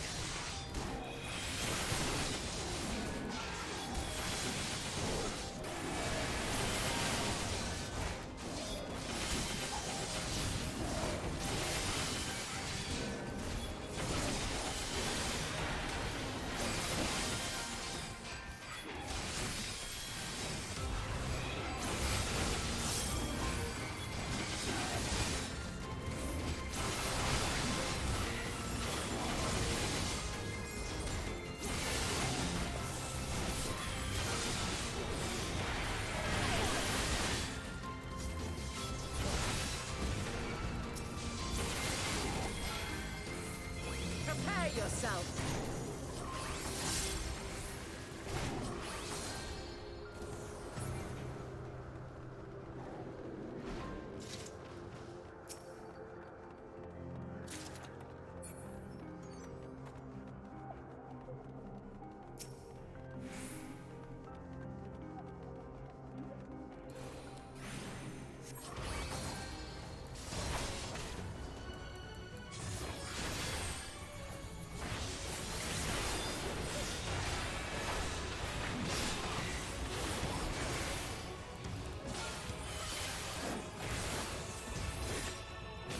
Stand firm.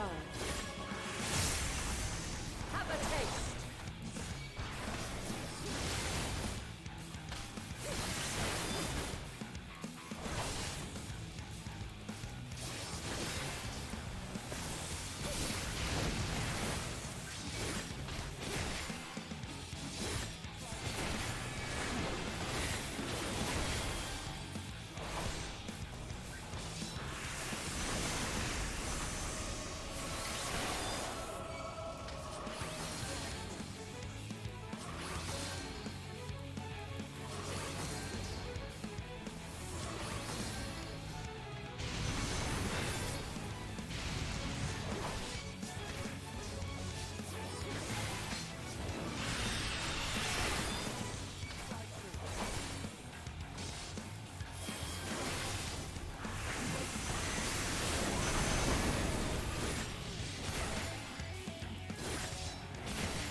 Have a taste.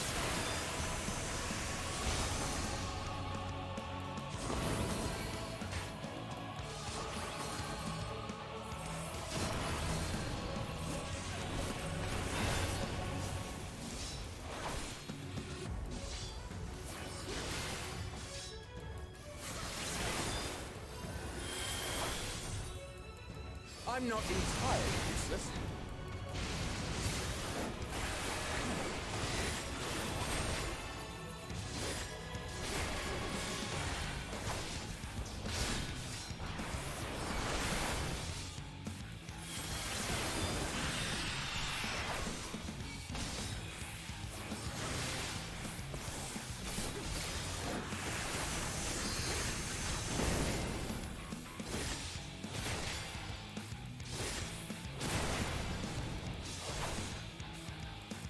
I'm not entirely useless.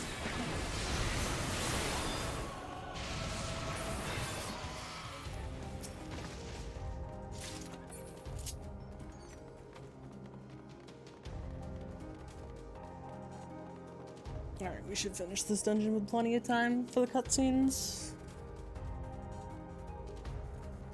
I was worried it was going to take like a half an hour, but or 45 minutes, but I think this one will probably only take about half an hour. Trusts can sometimes be slow.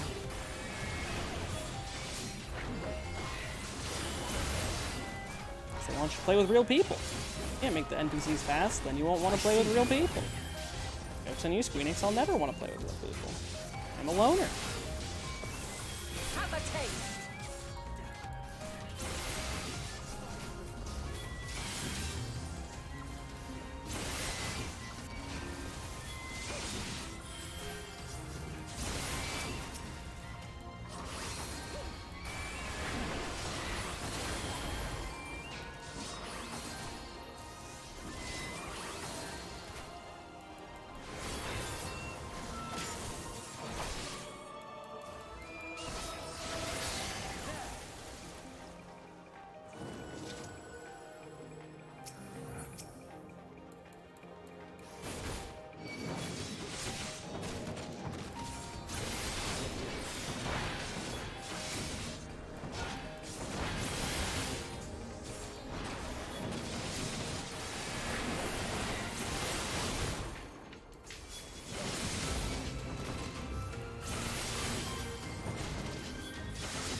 I'm not entirely useless.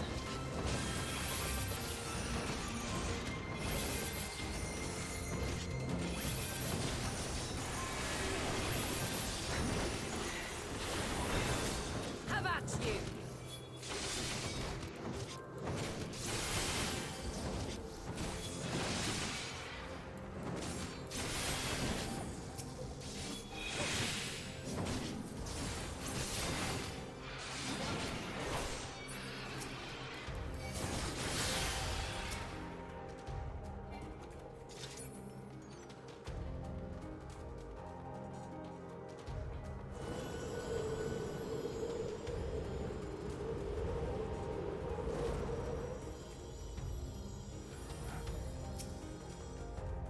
I must hear their answers before they're expunged from existence.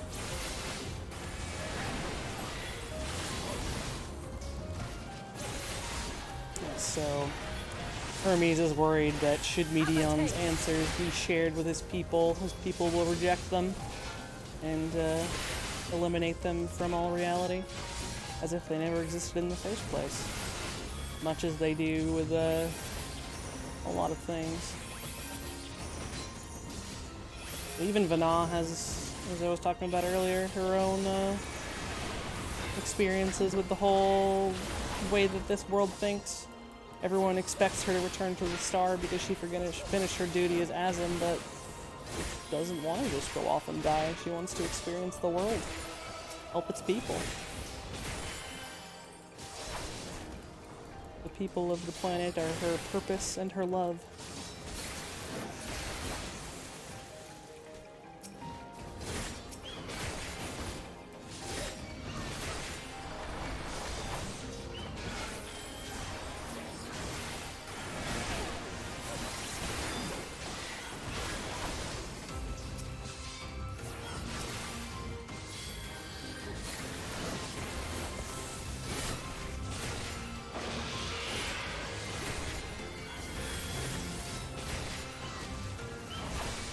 Out of my way.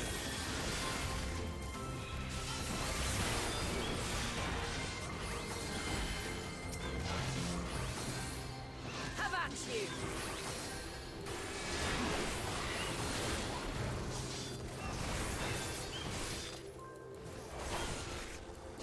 I see you, Opening.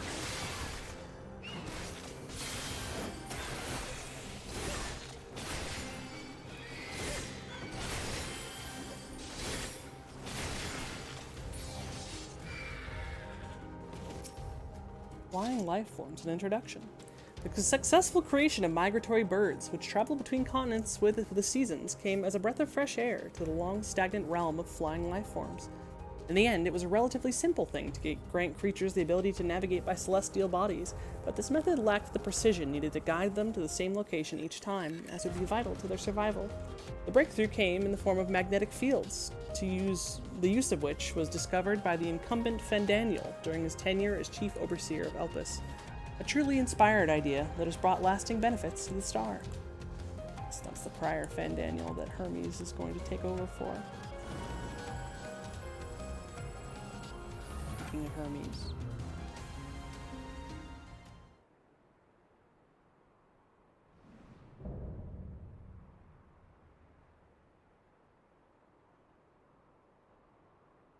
So, it comes to this.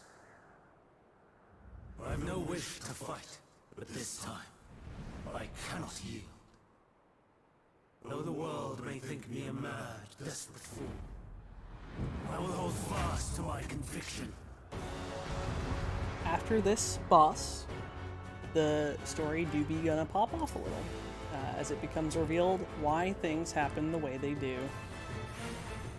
I will have the time and tranquility I require. Dust and gale, gather to me!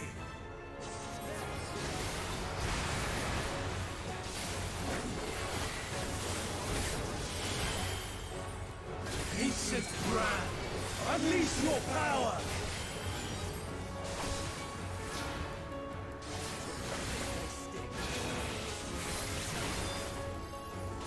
Dancing winds, pierce my foe!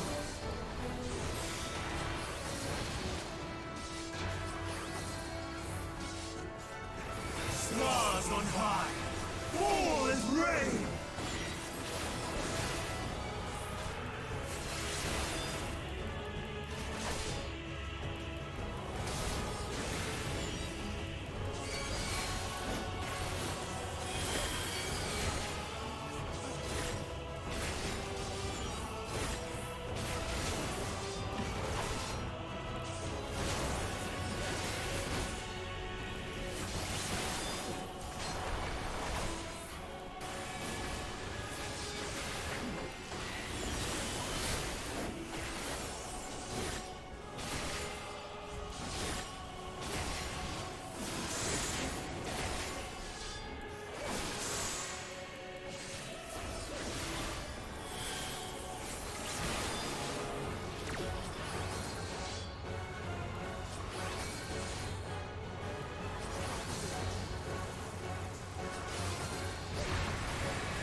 Ether!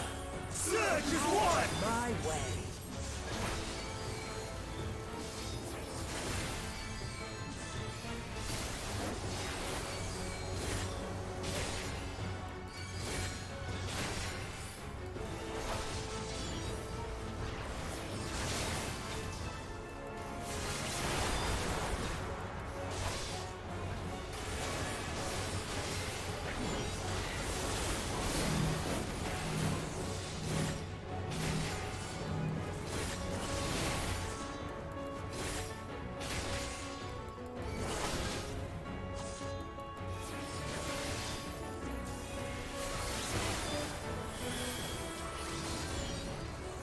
Dancing winds, pierce my foe!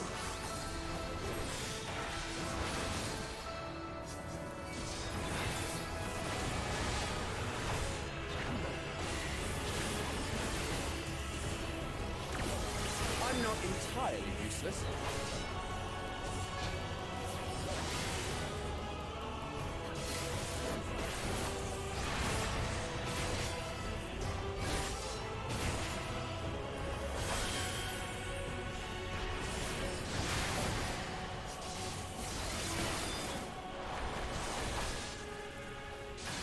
Stars on high! By my rain! I shall decide all! Even when transformed, but I am not finished yet. I'm not entirely useless.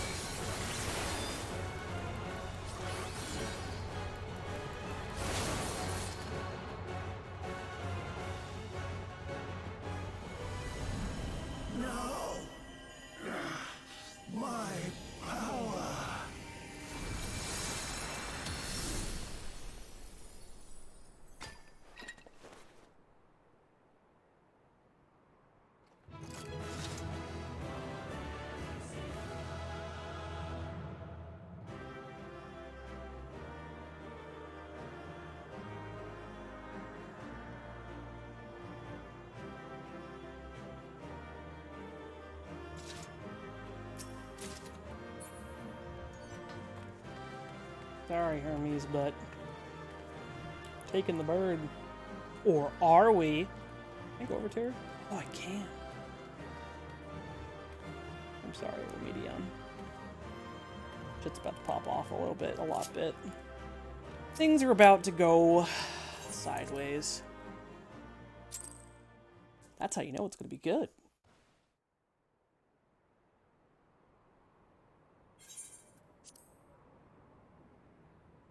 But this cutscene will reveal much of why things happened the way they did. Hermes. In the name of the Convocation, I hereby take Meteion into custody. And setting aside the matter of your nomination, you will come with us too. We require your knowledge to assess and resolve the situation.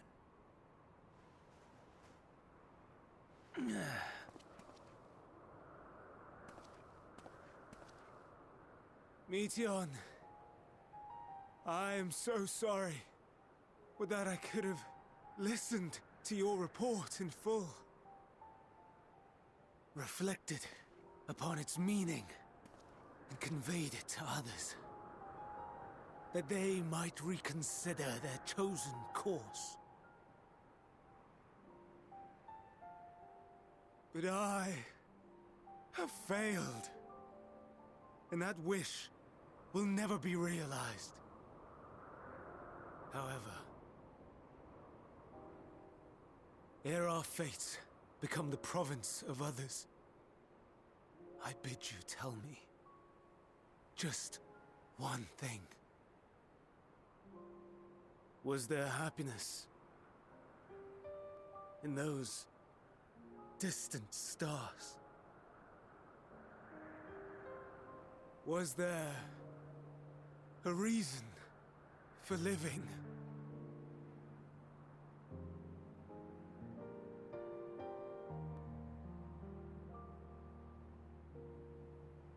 We conducted our search as per your instructions. We scoured historical records, communed with the spirits of the deceased, heard the final testaments of the dying, welcomed their shadowed hearts into our own. One race had striven to create a world bereft of animosity. They renounced relationships to avoid interpersonal strife, and in so doing brought about societal collapse. One race had renounced war and devoted itself to the enrichment of its people. They were conquered. Though they destroyed the enemy in reprisal, they could not regain their former glory. One race had concluded that finite time was the root of all woes.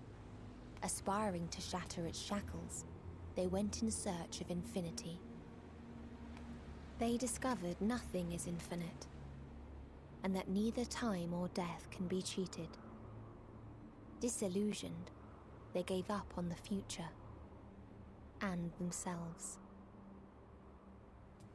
One race had discarded all things that gave rise to sorrow, hoping to have only joy. They found joy lost its savor in the absence of sorrow, and lost their will to live. Though worlds apart, these peoples shared a belief. The belief that they had tried their best. That they had tried to fulfill their potential with every step and success. In the course of which, they learned the truth. That they would never be free of fear and sorrow, anger and despair, of loneliness, so long as they yet lived.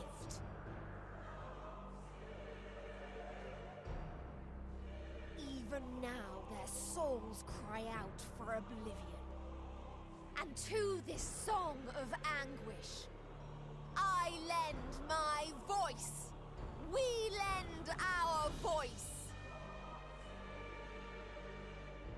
Oh, beloved mankind, shimmering jewels of beautiful Atheris, rejoice, for we will free you from the cruel yoke of existence.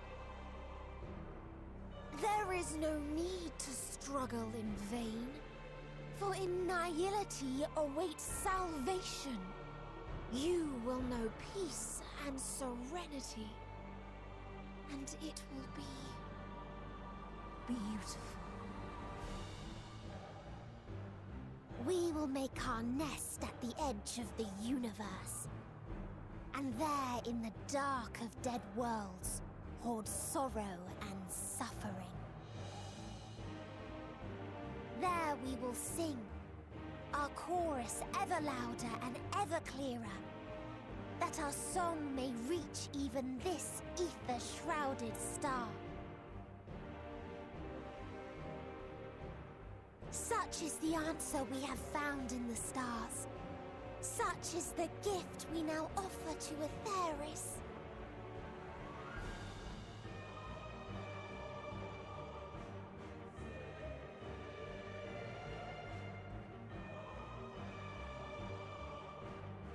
Who are you to decide our fate? To decree we live or die?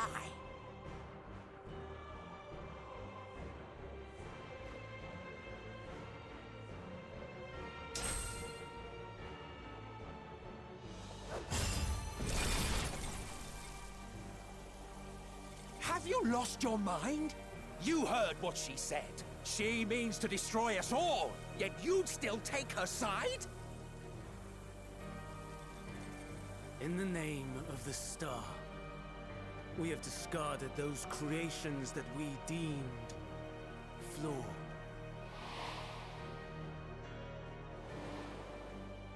If we ourselves are flawed, does not stand to reason that we too should be discarded. That is sophistry, and you know it! Perhaps it is. Perhaps I am wrong. But who is to say that you are right?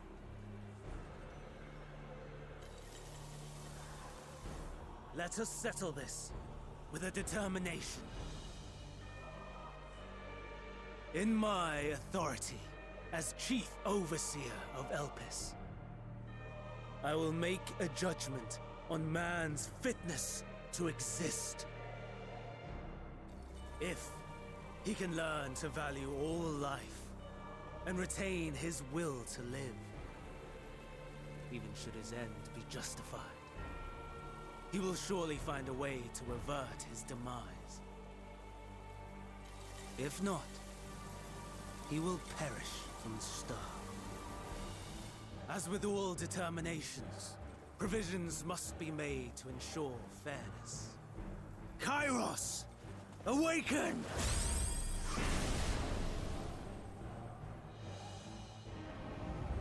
Memory reconfiguration system Kairos activated. Awaiting instruction. Command. Universal memory alteration. Target area. Catesis Hyperborea. Starting point. Arrival of Emmett Selk of the Convocation at Propylion. Endpoint. The present.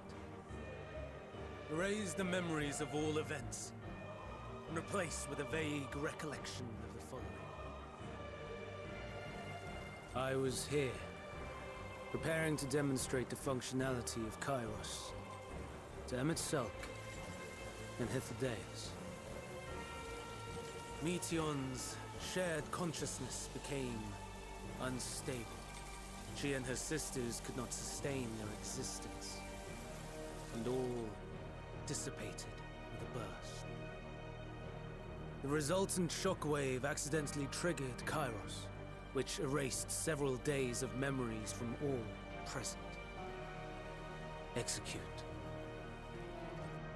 Command acknowledged. Initializing.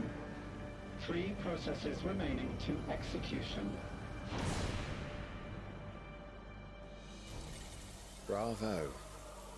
I dare say one would be hard-pressed to make it fairer. Everything that you told us, everything that has happened, the fact we've even met, it will all be gone.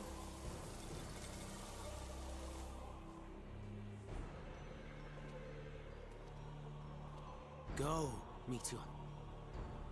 To the edge of the universe, where none can reach you. Hermes, won't you come with me? If you were to shed your flesh, I should be able to carry you.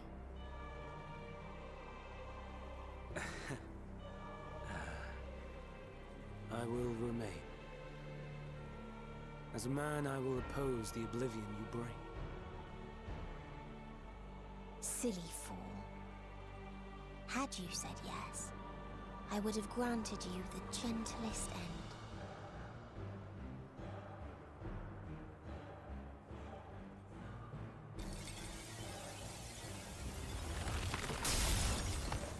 This ends here!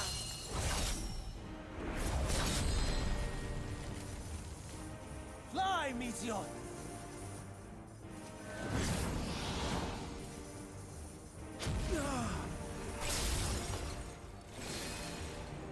That is far enough, Hermes! Argos, to me!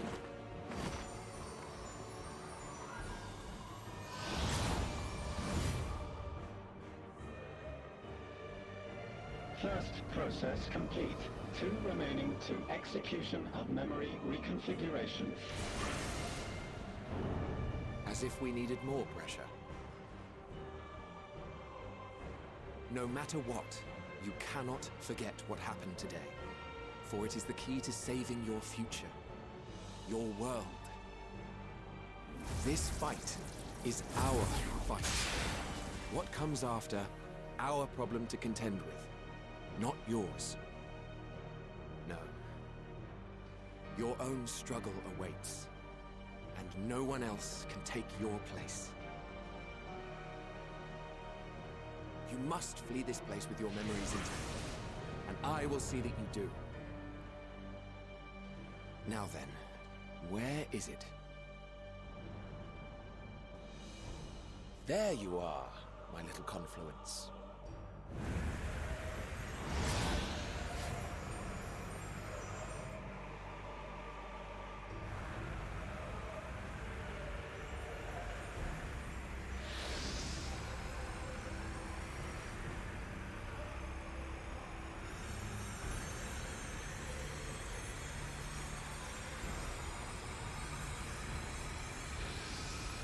Almost!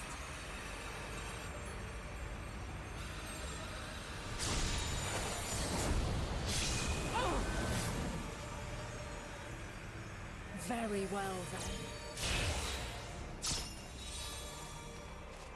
You may elude us this day, but not forever.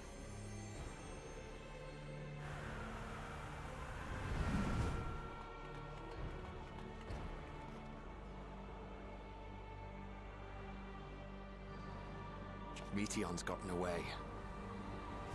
Second process complete. 1 remaining to execution. Ugh. No time for brooding. Listen well. Beyond lies a spatial confluence that connects the interior sections of this building. I will destroy the confluence and force open a way outside. When I do, you must jump through.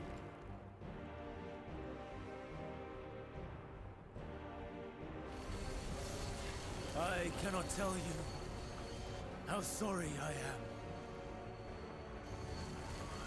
But neither can I let you escape!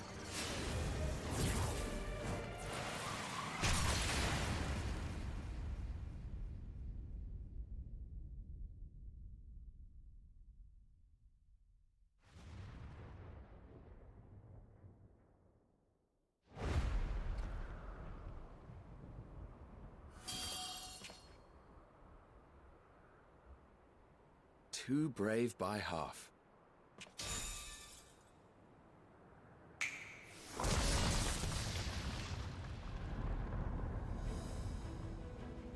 Exemplary work, as always, Emmett Selk. What?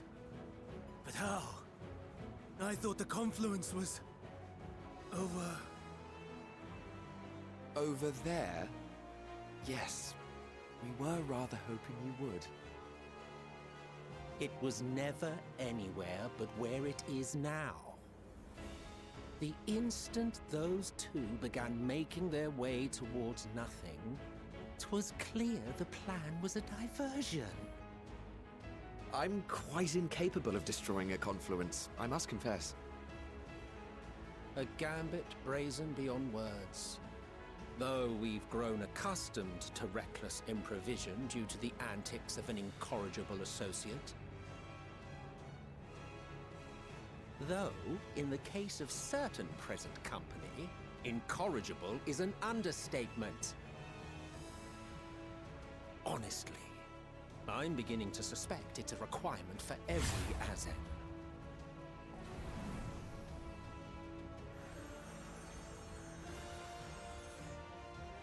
There's no time!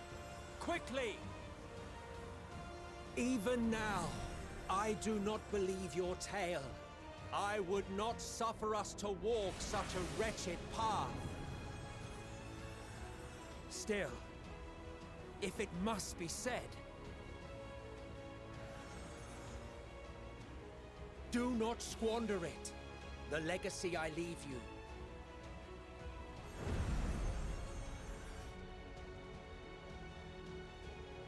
Final process complete. Executing universal memory alteration.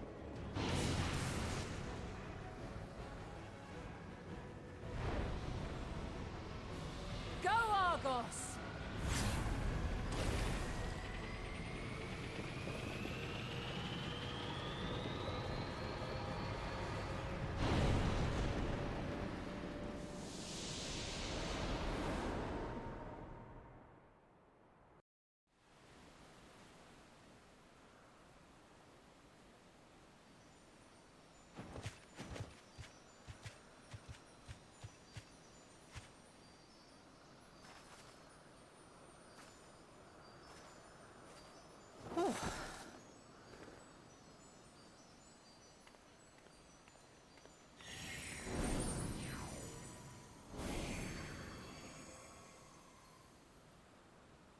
I'm fine.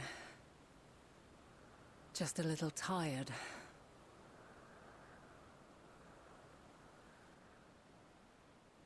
Can it be true? Are we the only ones left who see beauty in the world? In life?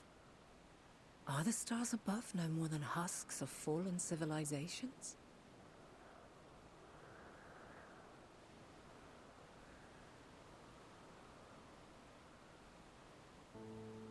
And yet, I feel her. Though she is unimaginably distant, I feel Meteion's presence, and the place where to we must go. Ere she made good her escape, I placed an enchantment upon her, one which allows us to follow her trail. She has already left the outermost bounds of Aetheris, and continues on her way. Given the vastness of the universe, it will still be no easy feat to track her down. But thanks to Emmett Selk and his Ladeus, all is not lost. We remember. So long as we remember, our fates remain ours to shape.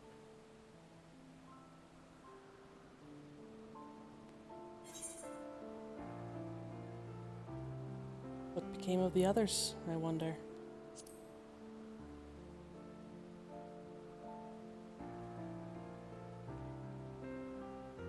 I'd like to know too. Let us ascertain the situation at Kutisis Hyperborea, where they should still be.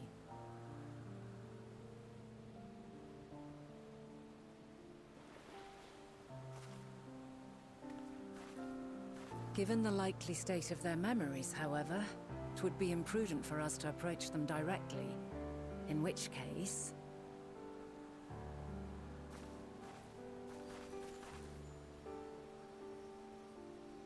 I am sorry, my friend. I've asked much of you this day. But may I trouble you one last time?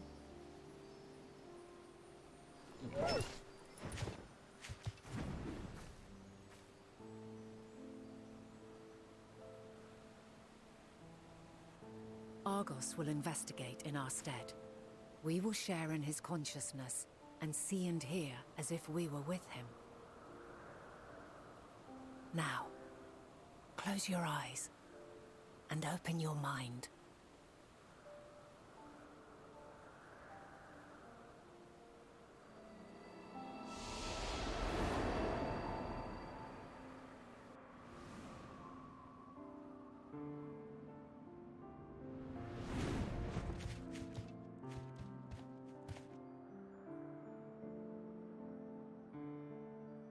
Thank goodness you are unharmed. Unharmed? There is a gaping hole in my memories. I can scarcely remember arriving here in Elpis. Forgive me. I was preparing to demonstrate the functionality of Kairos to our guests. But Meteion, her shared consciousness became unstable. And she...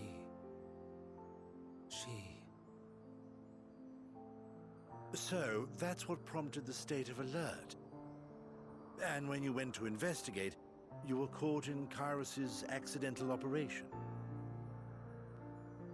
So it would seem. It's all a blur to me. Such an unfortunate accident. Oh, and what of Vinar and your other companion? You went inside together, as I recall. We did?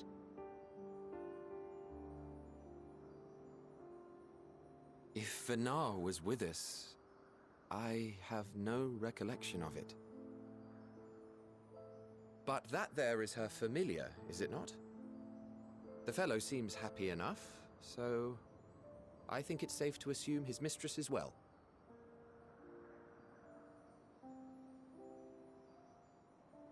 I haven't the slightest notion who this other companion might be, however. Ah, well, that individual struck me as a bit different, for want of a better word. Perhaps it wasn't actually a person, but some manner of creation. Curious. I must ask Vinar about it when next we meet. Yes, you do that. Now, if we may tend to Hermes, whatever this Meteion did, it seems he bore the brunt of it. Once you are fit to travel, you will return with us to Amarot. We need to make certain there are no other ill effects. Also, I am here on business of the 14. We've already had the conversation, like as not, but since your toy wiped my memory, we'll have to have it again. Yes, of course. As you see fit. This Kairos, it manipulates memories through the emission of etheric waves, correct? There is a theory which holds that memories scoured by blasts of ether are restored when the soul is cleansed in the underworld. If true, then perhaps when our time comes to return to the star, we shall remember these few days we have lost. I doubt aught of interest occurred. Look forward to the revelation if you like, but I should prefer to reminisce on more meaningful moments.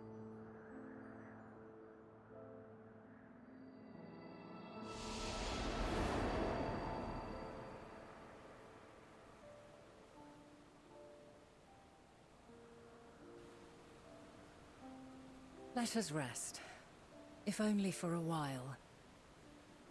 After all, you and I...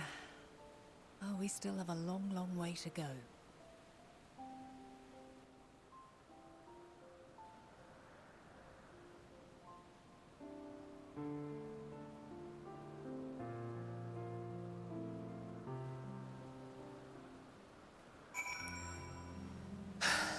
So that was a lot. And that is, unfortunately, I think where we're going to leave it. Because if we dive further in, I think the cutscenes... Raid is going to start about 10 minutes late, but I think the cutscenes will be too long. Because, yeah, this is the conclusion of the Elpis saga. And an explanation on why things unfolded the way they did. If we had met him at Selk in the past, why is it that he didn't remember us in the entirety of Shadowbringers as he opposed us? Well, it's because his memory had been wiped, and as had Hythlodaeus's as well. And that's why Hermes tried to stop Meteon, because he wiped his own memory, to fight alongside humanity to determine if we are worthy of life. Yes. Yeah, no, they did bring it up earlier, that it's because this is where creation are deemed whether or not they are worthy of existence. Sometimes they would have to wipe the memory of existing creations in order to relocate them. Since it was more convenient than creating new specimens out of new ether. But, yeah, we're not going to go to her conclusion just yet. But yeah, so Meteon has gone to the edge of the universe to sing the Song of Oblivion, and basically waits for the day where the currents of Aetheris thin upon the death of Zodiark. She, well, first she goes to Edge of Creation, causes the first final days, but then Zodiark is created to prevent them, but yeah, she waits at the edge of the universe for all of creation to cease. Awesome marker there, so that I know where to end this highlight, but we will continue this line of story after raid tonight, around 9 o'clock Eastern, so about 2 hours from now, because yeah, I want to get through the end of Elpis. There's a cutscene coming up which is phenomenal. It's an amazing cutscene, very well put together. Yes, Meteon. Her sisters were tasked with going out to the universe and asking what others found, what gave their lives meaning, what made them happy, and instead they went to worlds, and all they found were worlds who did not wish to continue to live, and instead deemed that happiness was a lack of existence. And so she is giving her gift of destruction. By destroying the planet, she will save it. So she believes.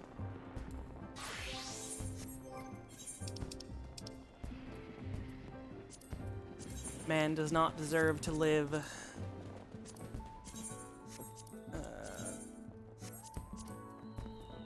And so they won't get to.